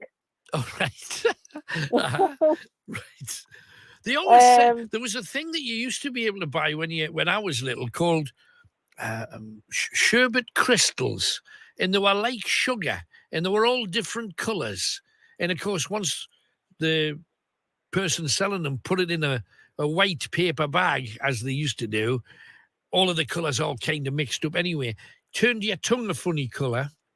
And I was always told if you put 2 spoonfuls of that in a glass and stir it all up, you'd get a lovely drink. It wasn't lovely. I preferred the sherbet by a mile. But that's pure sugar, isn't it, though, if you think about it? Yeah. I used to put me ice cream in me fizzy pop as well. We used to call that, what would we used to call it? I think we called that a float, didn't we? It was like, float, yeah, and all the ice cream frothed and went all kind of weird. Oh, blame you. I was probably 12 when I had my last one of them. Oh, there's a memory. Brilliant, right. I'm into weird food and whatever. Me and my eldest son like dipping biscuits in juice. Really? That's random. Oh, quite nice, especially custard creams. Right, custard creams and fizzy pop. Yeah. Okay. Does he never get that thing that everybody else does when they dip biscuits in tea, where if you dip it just too long, you've got like a lump lying in the bottom of the drink that's going to be like mud when you get there? No. All right, fair enough. Also, on about this, the war about Ukraine and that. Yeah. I think it's terrible. You know, my youngest son, when he was about 10, he kept saying, "Oh, the world's all corrupt and everything," you know. Yeah. And he were out today, you know, all the fighting in the war, and yeah, it's awful. You know, and it's all about corruption. You're quite right in all directions. Yeah. You know, to hear it from somebody who's just like 10-year-old. You know, he's got all these buttons on now. Oh, he has. He's very. I wouldn't say he's weird in a way, but he's very cautious. Yeah, he also sounds old for his age, which is a good thing. He'll learn a lot when he grows up, for sure. Yeah. Well, he's only 25, and he's bright. He's very intelligent. Very intelligent. Yeah, he sounds bright. Angela, thank you very much for coming on. Thanks for your call, Cubes. Right. All the best. Okay, Alan. Bye. Yeah, we've got a couple of others. Sure. Picnics. Now, I like picnics, and it's another one of those that I couldn't come up with a song title for picnic. Don't know about you, but Eddie's come up with a band from the 70s. How many of you can remember a song that went, "I got the same old feeling in the summer of mine"? Pickety Witch. He's come up with Picnickety Witch, which isn't bad. 0191 488 3188. At least it gets his favourite sweetie, a picnic, a mention. Anything by Fruit Gums and Roses? You are struggling. And I quite like this, though. Afternoon Turkish Delight, Starland Vocal Band. 0191 488 3188. Another quick piece of music. And this time it is a band called Toto. Enjoy this. Lose him. Okay. Kenny, I'm sorry I'm going to send you back, mate. Sorry, mate. Oh, there's a Just track. If now's the time. There's a track there. Yeah, but we want you in the woods. Oh. You know where we've came? Do a circuit and then come back and join us. Can I just check that camera? It does. All the lights are on. It's on. But I just want to make sure because So just walk through the woods and stuff and get. It's recording. Brilliant. All the way through, Kenny, say what you feel, because I've got a feeling that those woods, you might get a gut feeling about them because people passed there. So good luck, man. What we're doing, incidentally, we're going to go over to the far dunes. So if you come out and go up the top there, you see where it is in comparison to the castle, you'll be able to see us wherever we are from there. Okay? Good luck. So Kenny's got a bit of a challenge. You'll see all the footage in part 2. Yeah, you Kenny's cam. See Kenny's cam in part 2 and continue to share. I'm just about to tell you a story from the 1700s that is just downright unpleasant.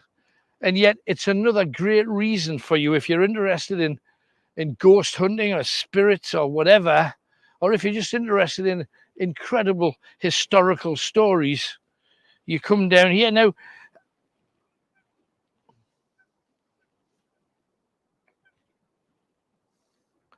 I think that's a moorhen. Did you hear a noise there, Tony? Is that thing there? Maybe, I don't know. You sink in about 6 inches and all of this. But when you come down level with it, Tony, it really looks spooky down here. They're Those just trees are. They're ordinary trees, you know. Is this? Yeah. How do they grow in that? It's amazing. Look at it. They do look spooky though. Now the story of this place, it's the oldest story on earth, really. It's your story. It's been my story. If you've ever been cheated on, I have, and it's a disgusting, vile and awful thing, and it turns your world upside down. And that was the case in 1763. Seems a million, it might as well be a million miles away. But right here, apparently there was a tunnel in the side of the hill, or maybe not a tunnel, just like a groove, so people could walk down through to this lake. Now, this lake wasn't this shape remotely. It was quite big. The water was probably up this high. It was a very, very deep lake. And it eventually, when it shrunk down, it changed shape altogether. And over the years, with the dunes moving, it's changed shape again. It probably always will. But imagine your two brothers, Gaspard and Stavely Ridley were their names. Gaspar was proud to declare that he had the most beautiful woman in all of Northumbria. His wife was called Catherine. She was about 3 inches taller than he was, so he had shoemakers build him some shoes so that he was level in height with her when he walked out, but he essentially was walking on high heels. But he loved walking through towns. He would take her to Alnwick. He would take her up to Edinburgh, because to travel to Edinburgh from here is as near as pretty much traveling to Newcastle. He would take her to where people could see them together, where people would see her next to him and think, what a great, powerful and rich man he must be to have a wife that looks like that. So it's a happy story. She seemed to love him. He seemed to love her. Happy days. His brother Stavely, on the other hand, was marginally more handsome and a damn... Did you hear that? That was coming from in there. From in the woods, like, yeah. Wasn't that booming kind of noise? Sorry to interrupt it. I know you hate these stories being interrupted. Let's get back to it, and we'll try and cover that for you a bit later on. But that was very, very distinct, and it came from the woods. So there it is again. Gaspar loved his brother, his younger brother, by about 3 years. Gaspar, independently wealthy. Stavely, still getting a little bit of money backhanded his way from his parents. He hadn't quite found a niche for his talents. In fact, he didn't even know what his talents were. But the one thing he did know was that Catherine was a beautiful, beautiful woman. And he wanted her. And he wanted her real bad. And he played for her. This is Real Life Conversation with the voice of the North. This is Night Owls with Alan Robson. Call 0191 488 3188. Greatest Hits Radio. Now, first of all, a big shout out to Jordan and David Komatsu. Good to have you guys with us again. We've had regular shouts from the Nissan lot. Good to get the Komatsu lot with us as well. Great. 0191 488 3188. Lots to talk about, but it's time for your third clue first. Whose hits are we looking for? Clue number 1. When you drink tequila, orange liqueur, lime juice, and salt. When is that? Second clue. The drummer of an Irish band of siblings, brothers and sisters. A drummer of an Irish band of brothers and sisters. But who's the drummer? Third clue rather. You make them out of a sheet of A4 and they fly.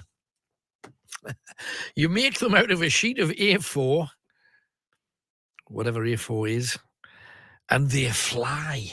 Wow. 3 clues down, 3 hits delivered. One more clue to come. You'll get that in the next 15 to 20 minutes, so get ready for it. And also, Sue's been on and she says, my favourite sweet at the moment are Werthers. They remind me of the toffee my mum used to make. I was just talking the other day and remembering when my mum had her first microwave oven, there was a recipe book that came with a microwave. And wow, my mum made lovely sponge puddings, chocolate treacle, jam, lovely with custard. There you go, Sue there in Washington.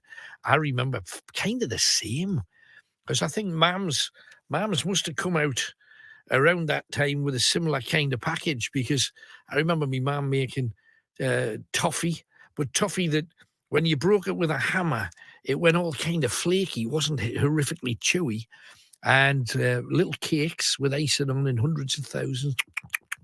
Yeah, happy days. Anyway, one more clue to come. Some more of those songs to do with your favourite sweeties instead of Woolly Bully, Sam the Sham and the Pharaohs. Jelly Belly, Jelly Belly, Jelly Belly. Instead of Under Pressure, Under Refresher, Queen and David Bowie.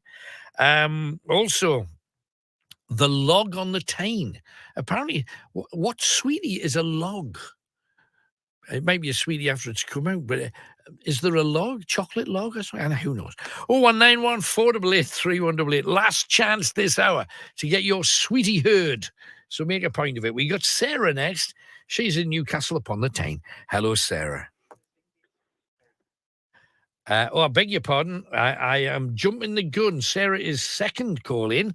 Our first caller in is Kenny, who's in Gateshead. My apologies. Hi, Kenny. Hi, Alan. Hello, mate. Hello, mate. You all right? Yeah, good. What you got for me? Right. It was just early on when the girl from the South Shields Test Centre. Yes. I agree with everything she said. Right. And, wholeheartedly. But I cannot see the point of putting 60 more cars on the road from Sunderland to South Tyneside. She's trying to do that to bring attention, obviously, to the closure. You don't think that'll do it? No. Right. No. I hope it stays open. Don't get us wrong. I just cannot see the point of putting 60 more cars on. Right. I know it's only one day, but the disruption. Right. I mean, I drive from Sunderland to South Tyneside. Right. The hospitals and stuff like that. So you might find yourself behind that in doing 12 mile an hour or something. Well, I won't be tonight because I'm on night shift tonight and tomorrow night, so I'm going to miss. I'm pleased I'm going to miss it, but I just think why put more cars on the road? It's already dead busy going from Sunderland to South Tyneside. Sure. And I know it's only one day, but I just don't agree with it. You know what I mean? Yeah, it's one of those things that it means an awful lot to the people that are involved or will be involved in the weeks, months and years to come. I've got no doubt. Yeah. But when you're stuck in traffic because of anything, it's not comfortable and it gets Like- a degree of raggy. But you know yourself that the roads now, they cannot handle the cars that's on there now. For sure.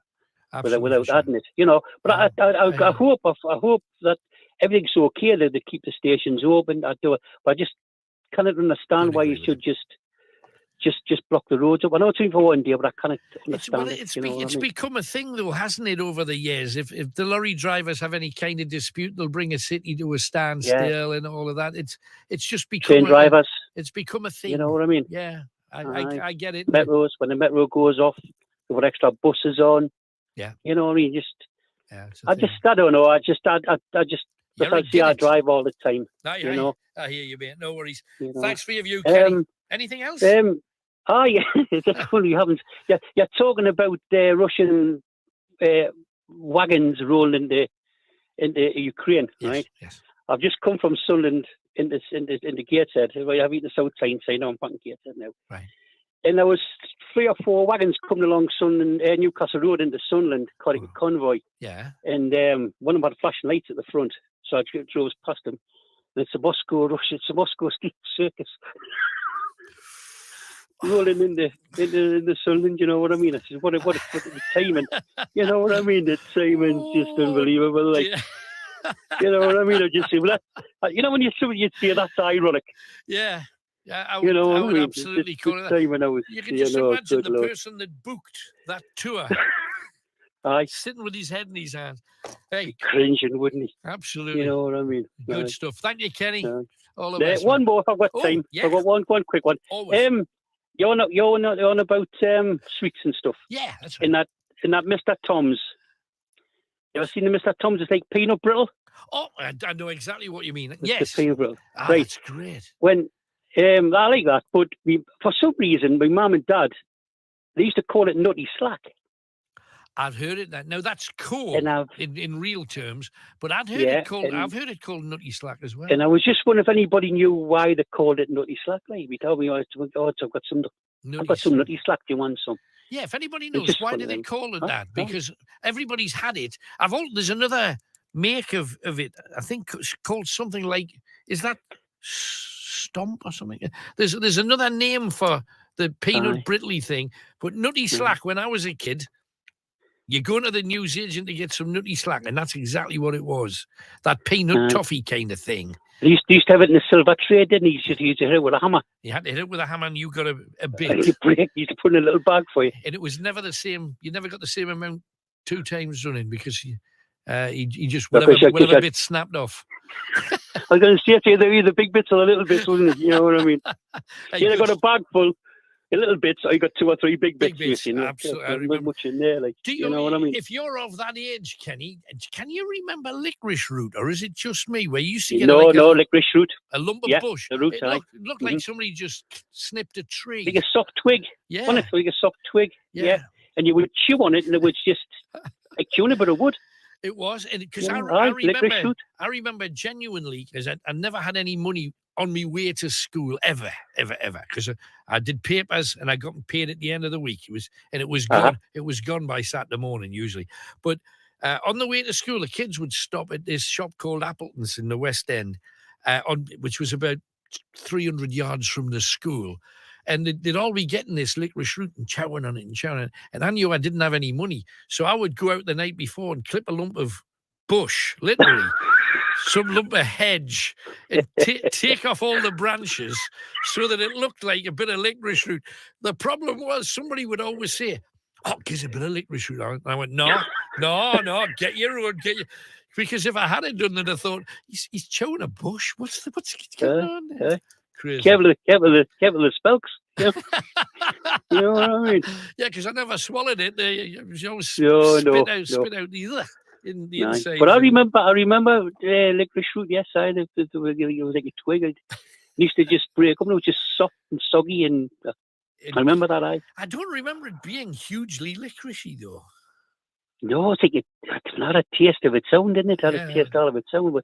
And I remember that though. You put in a show, Happy days. Hey, good stuff, Kenny. Thanks for coming on. No, you're more than welcome. Thanks, Cheers, Take care. Bye-bye. Isn't he great, Kenny? Boom, boom, boom. 3 good ones. 0191 488 3188. And don't forget, this is Gate Important as out. Remember to follow and like us on Facebook, Twitter, and YouTube to catch up on the show and also to find out what we're doing across the week. We'll always keep you educated. Fourth clue. 10 minutes away. Better get cracking. Who's next? Sarah, who is in Newcastle upon the Tyne. Hello, Sarah. Hiya, you all right? I'm good, thank you very much. What are you talking about tonight? Well, I mean, I'm starting to talk about dogs, but I've got to mention a bit of Brian Ferry. Okay. So I'm saying, jealous guy. Yeah. Do you know, I've thought that, and I'm going, hang on a minute, why is this ringing a bell for me? Because I'm 37, I'm going, what's going on? And remember the film, Look Who's Talking? Yes, uh-huh. And that's where I'm literally going, jealous guy, the film. Yeah. The song from that, and I'm going, oh my God, that's what it is. Yeah. Yeah, he's the one, absolutely. Good stuff. You like So, yeah. Brian? Brian's got a great voice anyway. And he's one of ours. He's from Washington. So there you go. Oh, I thought he was from Whitney Bay. No, I thought he was from Washington and then Durham were the two places. He studied in Newcastle, though, at the uni. Oh, that's all good. He's around. He's our area, isn't he? We'll claim him, absolutely, 100%. We'll have him. What about dogs then, Sarah? Well, no, I mean, I'm going to sound like a total freak, probably most people, but we've got 4 dogs. So I just want to talk about my love of dogs. You do? What you got then? So we've got Hunter, who's lying right next to us right now. He's a German Shepherd cross Alaskan Malamute, and because we rescue all dogs, we love them. We have rescues all the way. Yeah. We've got a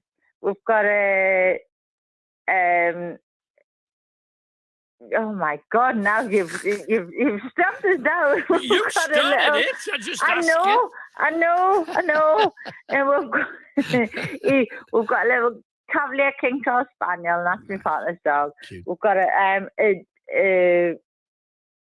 Border Collie cross, and she's from Serbia.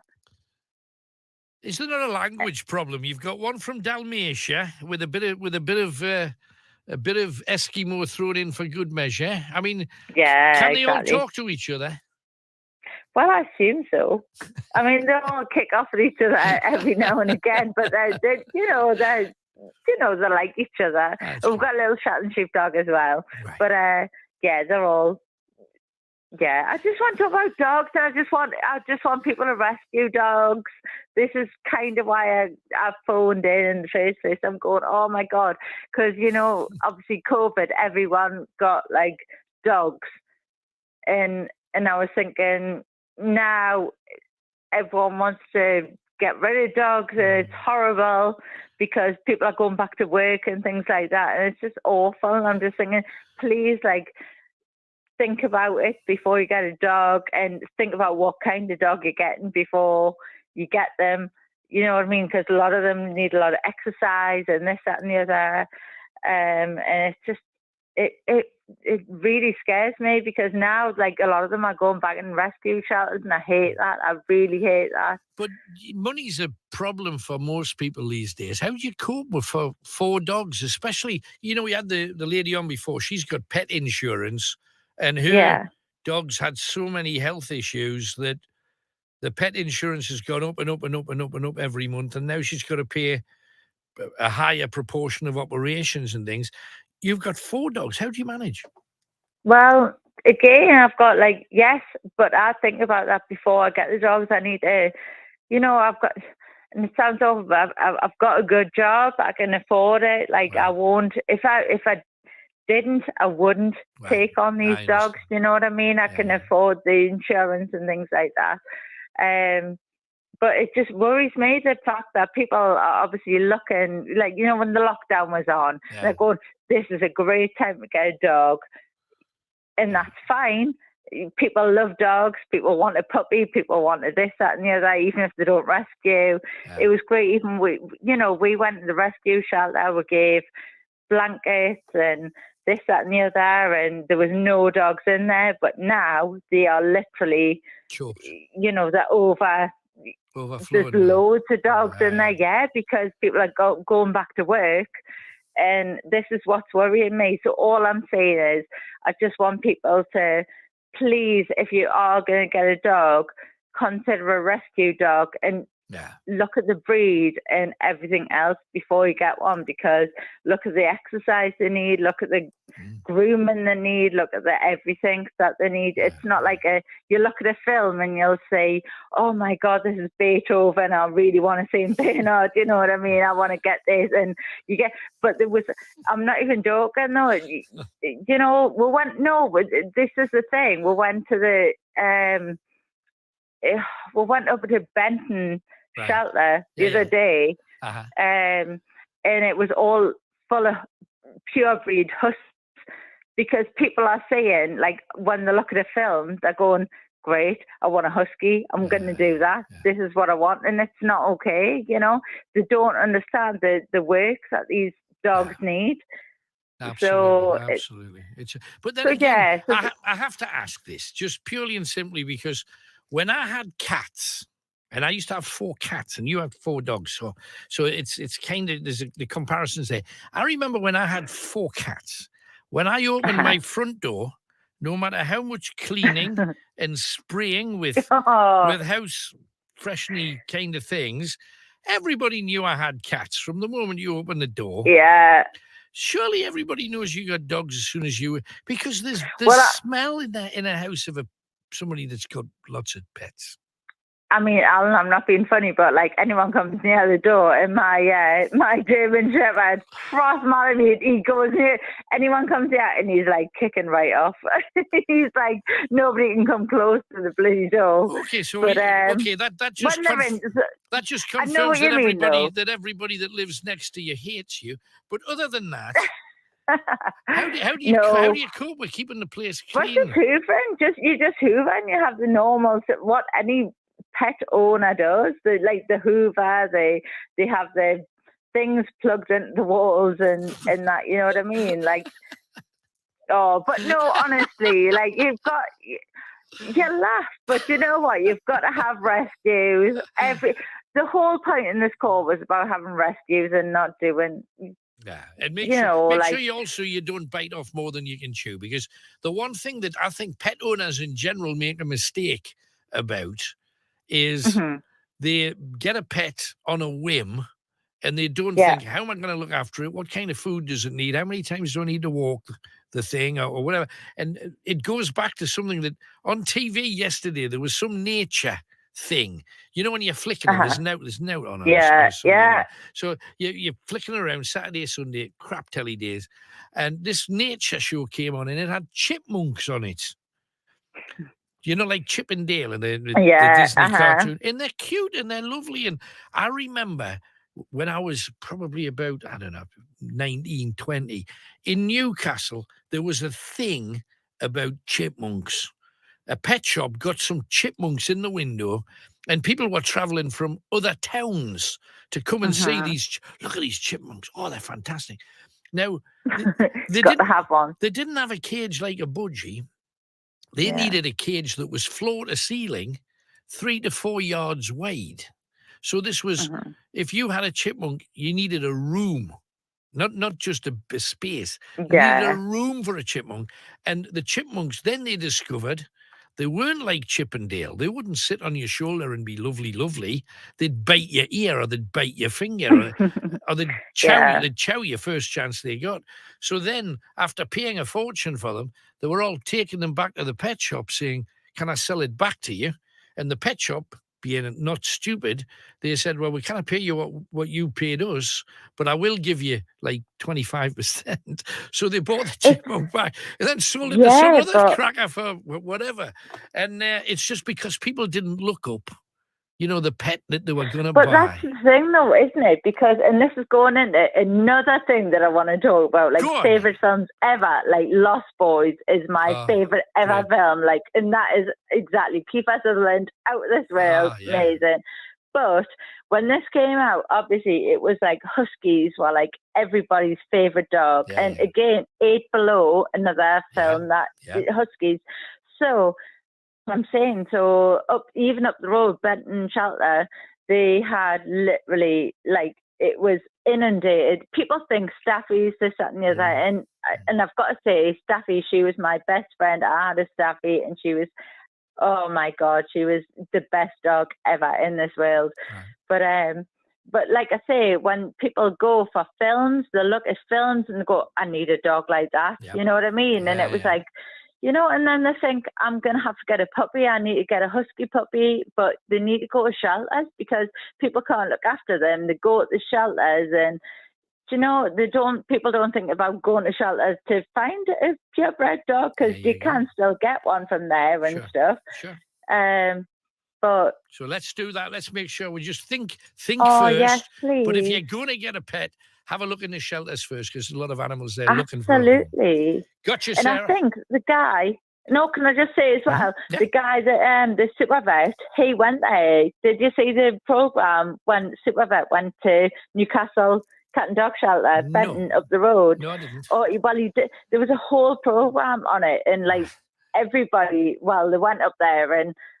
Obviously, well, we've got some love for him. We've got some hate for him because at the end of the day, yes, we'll love him for what he can do, but at the same time, why can it not be a little bit cheaper for people? You know what I mean? Like if he can do it, make it a bit cheaper. He knows what people are going to pay for the dogs because they've got the love for the animals and stuff like that, and that kills us. But at the same time, it was great that he went up there and he did that. And I think because of that program, everyone went up there and they wanted to, you know, raise awareness and things like that. And they rescued rather than went to a breeder and things like that, which is amazing. That's all good. Hey, Sarah, must move on, but thank you for calling. Hope this does a bit of good. You. Thanks, love. Bye-bye. 01914 888 3188. And a couple more things coming in. Do you remember a Pete Wingfield hit? 18 with a nugget instead of a bullet. And I'm licoricing on a star bar. Doesn't quite work. Chocolate Ace in the Sun, or Choc Ace in the Sun, rather. And Steel Ice Band singing All Sorts Surround My Hat. Get your song. Get a favourite sweetie of yours in a song. You can do it now. And Easter says, Alan, it never tasted of licorice because it was a bit of privet, you duck egg. No, but I mean, the real licorice root didn't taste of licorice either. I know the privet didn't, but I pretended it did. 0191 488 3188. Get your calls in. And we have Jean from Reckinton next. Hello, Jean. Hey. Hey. What can we do for you, Jean? Huh? I gather you've got some wheels. Is this right? I've got a wheelchair now. Oh, wow. My great granddaughter went to the play in Newcastle in Oxford farm. Oh, that's nice. I've been up on holiday. Just only 3. So how are you dealing with it? How are you working with your new wheelchair then? It takes us around the market on Newcastle. Right? Went to Kentucky Fried Chicken. It was big and spicy. All right. Oh, goodness, it was horrible. Was it? I wasn't horrible hot stuff. Right. So how can you drive it by yourself, or do you need a pusher? No, it's not one of them. It's a pushy one. Right, a pushy one. The post up though. All right. It's on the bus. On the bus with it. Right. There's a careless whisper.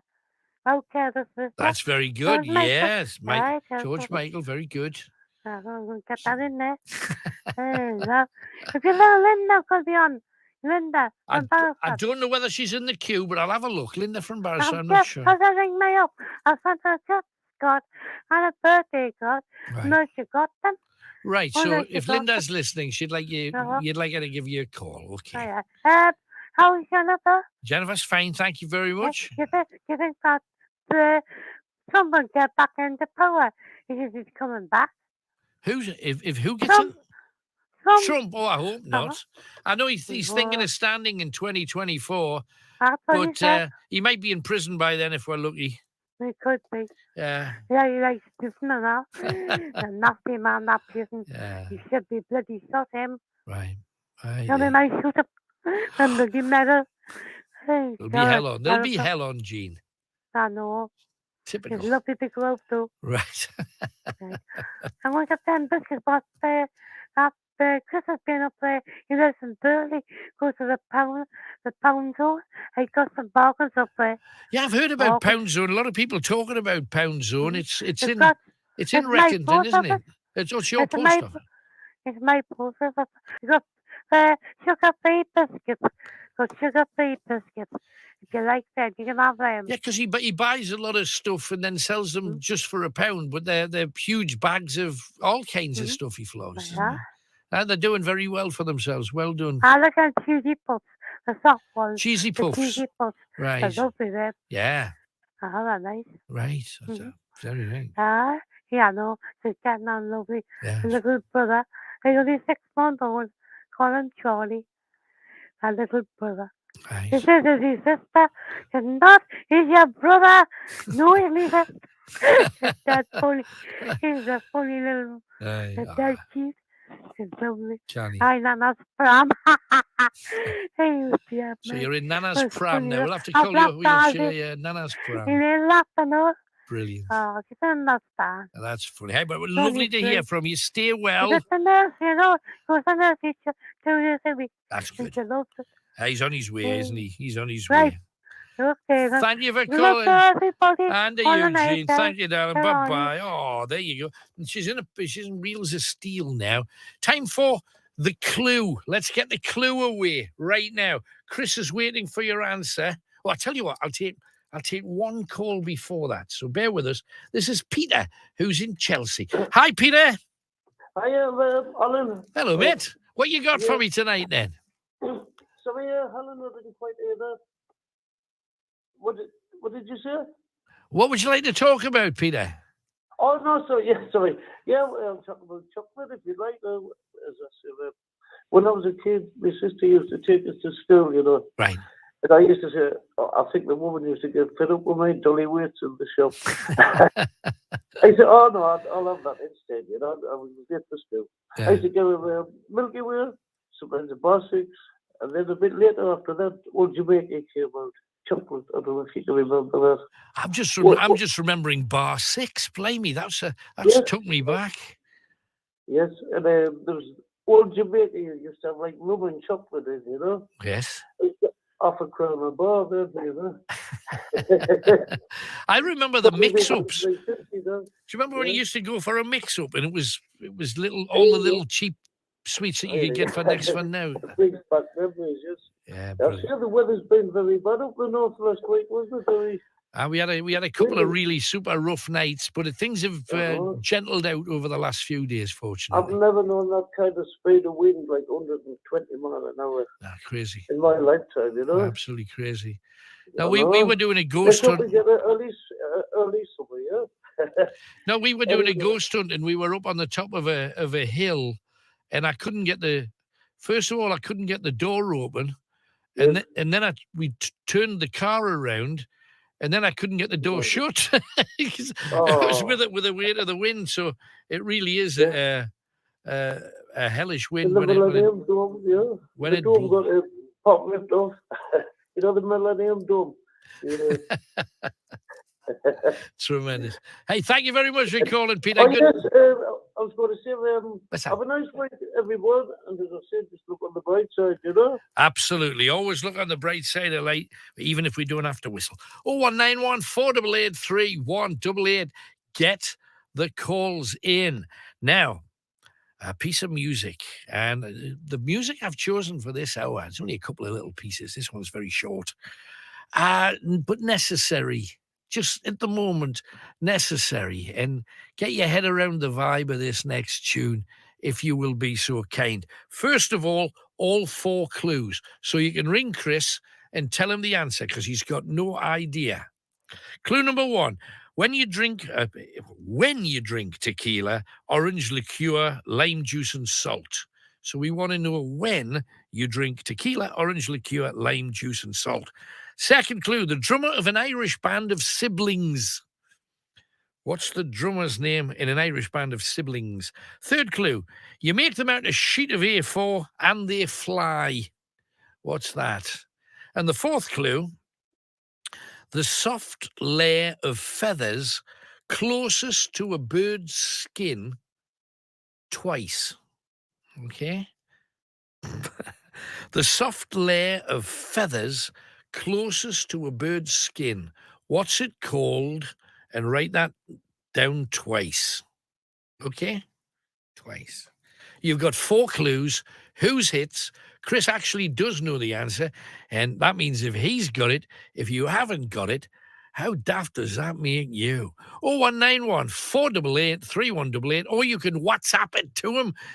We need your phone number to ring you back. 07863 431 837. You call that right now. But as I say, just something to get a vibe on, because what we need more than anything at the present moment is everybody to get kind of on the same page.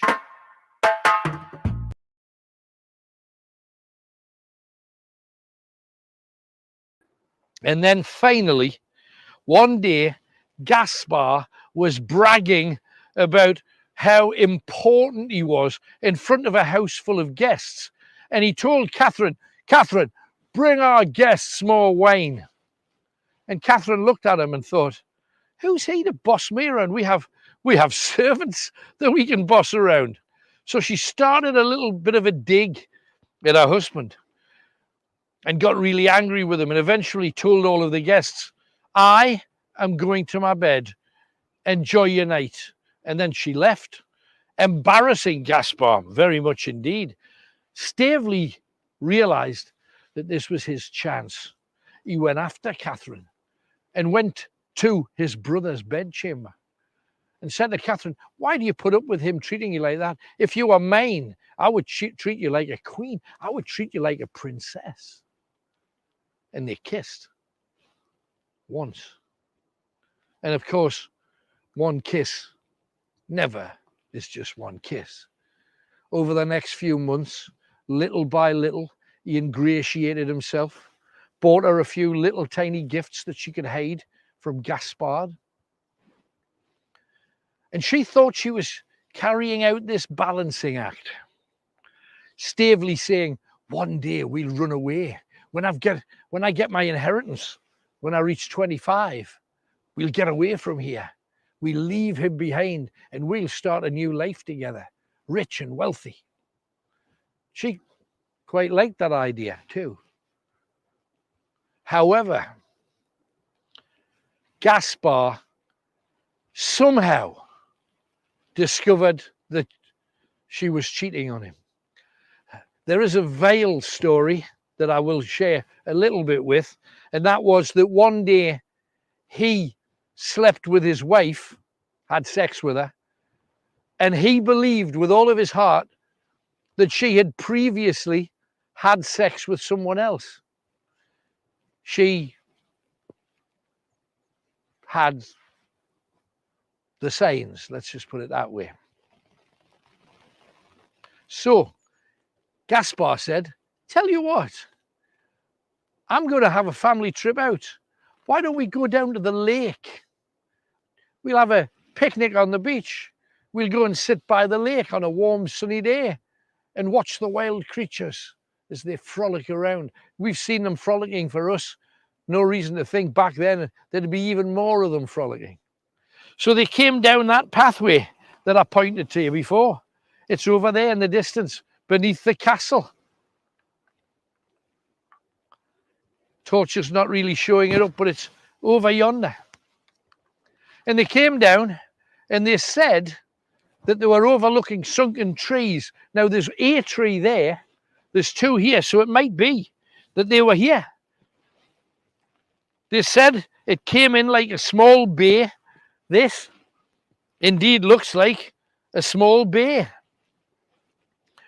And they all sat around, they'd been down to the beach. They'd had a nice constitutional, a nice walk, a bit of exercise, remembering that the women were wearing long dresses. They had their servants with them. And when they got here, they'd placed a bench. The servants had brought down a couple of benches and they'd laid them out and they were sitting on the bench enjoying the sun. Staveley was there every now and then, casting a glance at Catherine, hoping that she could share a wry grin or a knowing little wink or glance. Neither of them had any clue that Gaspard knew what was going on. And this is where it gets ghastly, the ghastly lake. Now, I think it's a beautiful lake. Doesn't look ghastly to me, but just you wait. Once they got sat here, Gaspar and Staveley went for a walk. Gaspar came back without Staveley. And Catherine said, "Oh, where's your brother? Has he left us?" "No, he's around," he said. She was completely unaware that there in the lake floated the dead body of Staveley Ridley. Gaspar had hit him on the back of the head with a club. And it didn't stop there. He then walked up to Catherine, who was sitting, you know, with long dresses. You don't move around an awful lot. So Catherine was sitting on one of these benches, enjoying a drink, full of the joys of spring. It was a beautiful day. It wasn't cold, wasn't rainy. And he said to her, "I shall give you what you deserve." And just then, he walked down to here where the children were playing, throwing things into the lake. And with his club, which was kind of a walking stick, but with a firm wooden ball on the top. Robson's Night Owls. The phone-in that gets you talking. Greatest Hits Radio. Okay, we have the 4 clues away, and not very many people getting this answer right. Come on, where are you musical geniuses? We want some proper music heads to get involved with this. When do you drink tequila, orange liqueur, lime juice, and salt? Second clue, the drummer of an Irish band of siblings. What is the name of the drummer of the Irish band of siblings? Third clue, you make them out of a sheet of A4 and they fly. What do you call them? Each answer, a song title. And the fourth clue, the soft layer of feathers closest to a bird's skin. Sometimes they're used on pillows and that kind of thing. But you tell me what they're called and then write down the word twice. Okay? And we're there. Whose hits? Whose greatest hits are they? Chris is waiting for you right now. Also, 2 quick things. Easter wants to get in touch with Jean from Reckington. He's thinking maybe he can get hold of a mobility scooter for her, which would be an amazing thing. So, Jean, if you would like to, if that would be of use to you, get in touch with us, give us a ring, and Chris will tell you Easter's number, then we can put you to the 2 of you in touch. And also, Carol from Felling. We've been trying to ring you without success. You've been due to be on a couple of times earlier. If you do want to get on, ring us back now and we'll put you straight on. That's how it works, because you've missed your place in the queue. But we'll get you straight on. 0191 488 3188. Down to Michelle, who's in Gosforth. Hello, Michelle. Hello, Alan. Hello. Every time I hear Michelle, I think I'm in trouble. It's my Sunday name, or my naughty name. It's Shell. Shell, hiya, Shell. So, Hiya. what you got for us, love? Well, a couple of things going back to last week about the traffic. Yeah. Have you ever watched the Police Interceptors? Yes, absolutely. Oh, every time I watch that, my blood boils, because you see these young kids, they'll burgle a house and take the keys for their cars, and the damage that they do when the police are chasing them. They go into houses, they go into other cars, they do all sorts, and then they get sort of let off with a warning or 2 months in jail or whatever.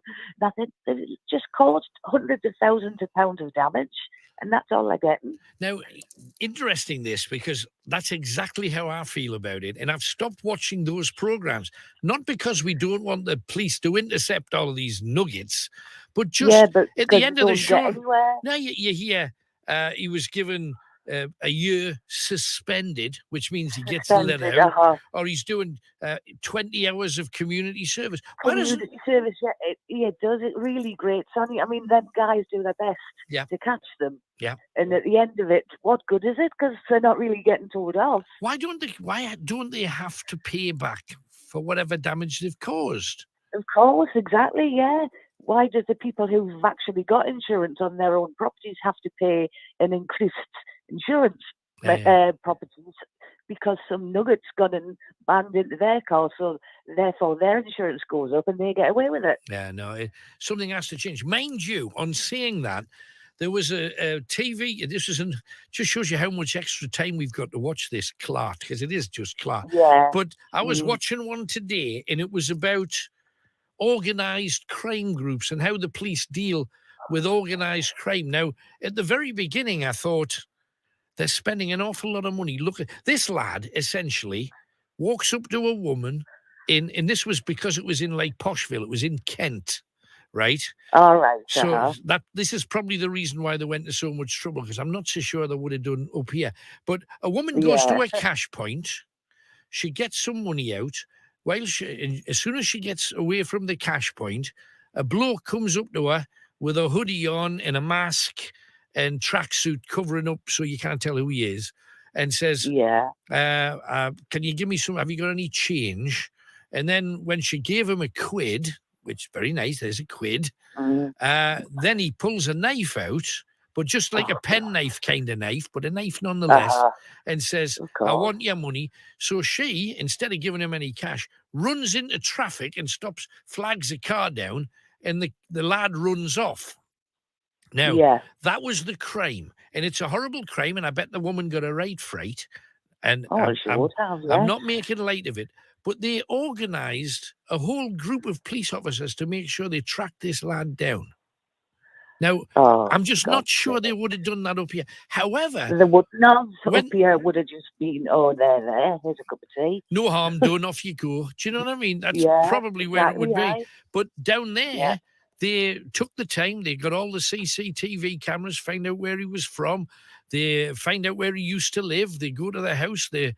Half a dozen policers run in, handcuff him, carry him out, finally get him to confess. And he got 4 years. Flipping heck. Well, and I'm kind of going, if every police show we watched did that, then I'd watch. It would be worth it. Then I'd watch. We don't want to see people getting away with damaging us every day, because it runs you down, I think. It really does. It depresses you when you see them, especially when they've been fighting on the streets and you see them all getting loaded in the back of vans, and it says, got let out in the morning without charge. Bailed out with a such and such pound fine, that's whatever. And it's nothing. It's what they would have spent on the night out. Yeah, I know for sure. And I absolutely agree. We've just got to start delivering some sentences that make sense. Well, that's what I was saying, but my dad says to me, well, where are you going to put them all? Yeah. No, I says, well, in prison. He says, well, what are you going to do with them? I says, well, to be honest, half the blokes and women we've got in prison have got trades. I says, start making use of them. Yeah. I says, we've got so many council houses on the streets that are unable to be used at the moment because they're not fit for purpose. Let the people in the prisons fix them. Yeah, let's get them on chain gangs. Let them clean all the mucky paper from by the side of roads. Yeah, let them do that. But then they'll say, no, but you're taking jobs away from somebody else. Can I win, can you? And also, you can. I'm not even sure, because of how lax the punishment's been, because community service, I've seen people out doing community service and they're all sitting around having cigarettes, and they're not exactly committed to the cause. It's basically a game of football. The guy that beat me senseless and left me to have major brain surgery, his was basically playing football for 20 weeks for 20 hours. It's pathetic, isn't it? But you see, I find that's scary, because what the law seems to be doing up north, and I'm not knocking the police here at all, because the police catch them, and then solicitors and judges and magistrates let them loose again. It's just don't follow through. But it's almost like it encourages people to be bad if every time they do something wrong, they get away with it. was my point. You know, how are people ever going to stop because they're not being penalised, so they think they can get away with it. Absolutely. And you wanted to mention dogs as well, Shell. What was dogs, that? yes. So funny enough, you were talking about dogs before. Yes. A friend of mine got a rescue dog, and it was from Romania. Right. And it's absolutely huge. I don't know what type of dog it is. It's a cross of some sort. Right. Apparently, it used to be, it's like a sheepdog, but a mountain dog of some sort. That sort of whatever lives on the mountains over there used to round them up. Okay. And then whatever happened to it, it ended up on the streets. Right. And it ended up over here, and he's got it now. And I says, oh, you're going to have a bit of a problem with the language barrier, aren't you? He was laughing. It's called Woody. So I looked up a few words, and I couldn't help but laugh. I found the word for ball was minge. Give over. So does his dog's called Woody. Does he run after his minge? That's what I say to him. Are you going to take Woody for a play with his minge on the field? Excellent. Hey, Shell, thank you for calling. Thank you for ringing in. Hang on, one more thing. Just quickly. Go on then. I noticed on the news this afternoon that the French had pulled off a Russian boat out to one side and wouldn't let it through in the French waters. Yes, they have done. So I thought, at least they're keeping their eyes out. They're doing the right thing. Yeah, no, I agree. Everybody's got to do that now as well. But hey, love to you, Shell. Thanks for coming on. Okay, thanks, Alan. Cheers, love. Bye-bye. Going to try. We asked for Carol to give us a call. She gets her turn. Hello, Carol. Hello, Alan. Hello, love. What you got? Right. Well, it's about passing my driving test. Right. Like you, it took me 3 goes. Right. Okay. And the first 2 were at Jarrow, and both of them were with the same man. And I thought, oh no, he failed as the first time. The second time, I said to my driving instructor, I don't want him. He says, Carol, you'll have to go with him or it'll go against you. He failed us again. I thought, oh. Well, the 2 boys who my driving instructor had taken, they passed. And the instructor said, I don't care how you've passed, but Carol is a far superior driver than you, and they both agreed. Right. So anyway, one was roughly 17, one was roughly 18. Now, let's just left it till I was 21. Right. And I was living at Dunstan then, because I was married. Yeah. And anyway, I missed a bit out. My boyfriend at the time had bought us a Roxy Music LP, because I love Roxy Music. Yeah, great. And I've one of them, I won free him, but I've never gotten round to it. I can't think the name. It's upstairs in my bedroom. Right. She's sort of a black suit on with a black leopard on the lead. Oh yes, Panther. Panther. That's exactly it. Yes. Well, that's what I want framed. All right. Okay. So anyway, the third test was in a strange place, but I chose a driving instructor from Wickham. Right. The name was Kelvin School of Motoring. Okay. And he took us for one lesson. He says, because he said, I said, no, take us to the Team Valley. I'm not driving because I lived on a hill. Right. And we basically went out twice. He says, have you got the money to pay for a driving test? I says, yeah. Brilliant. Well, I never heard from him for weeks. And I thought, oh, he's done a runner with me money. But anyway, he got back in touch with us. He says, I bet you thought I'd done a runner. I says, I did actually. He says, oh, well, I've been poorly, but I've been on holiday as well. All right. He says, I'm not going to tell you when your test is. And anyway, he says, book in for 2 hours on the Friday, the 13th. Right. So, whatever. Oh, it was my dad's wedding anniversary. Okay.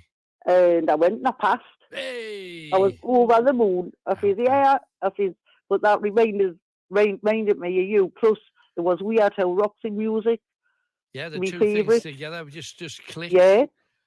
Roxy and then was about great, love dogs. Roxy. Yes. Oh, well, You've only got a minute, Carol, so dive in. I will. I'll make it quick. Come on in. Well, there's a dog, a black lab. Mm-hmm. She's called Lily. She never barks. You hear the odd woof. Right. Well, I've got 3 hens in my garden. Well, she's jumping on the hedge and it's 6 foot. Well, flying. And here, Polly had went on in that all was bark, bark, bark, bark, bark. And I thought, what's going on? There's something wrong with the dog. one of my hands was on the top, totally provoking her.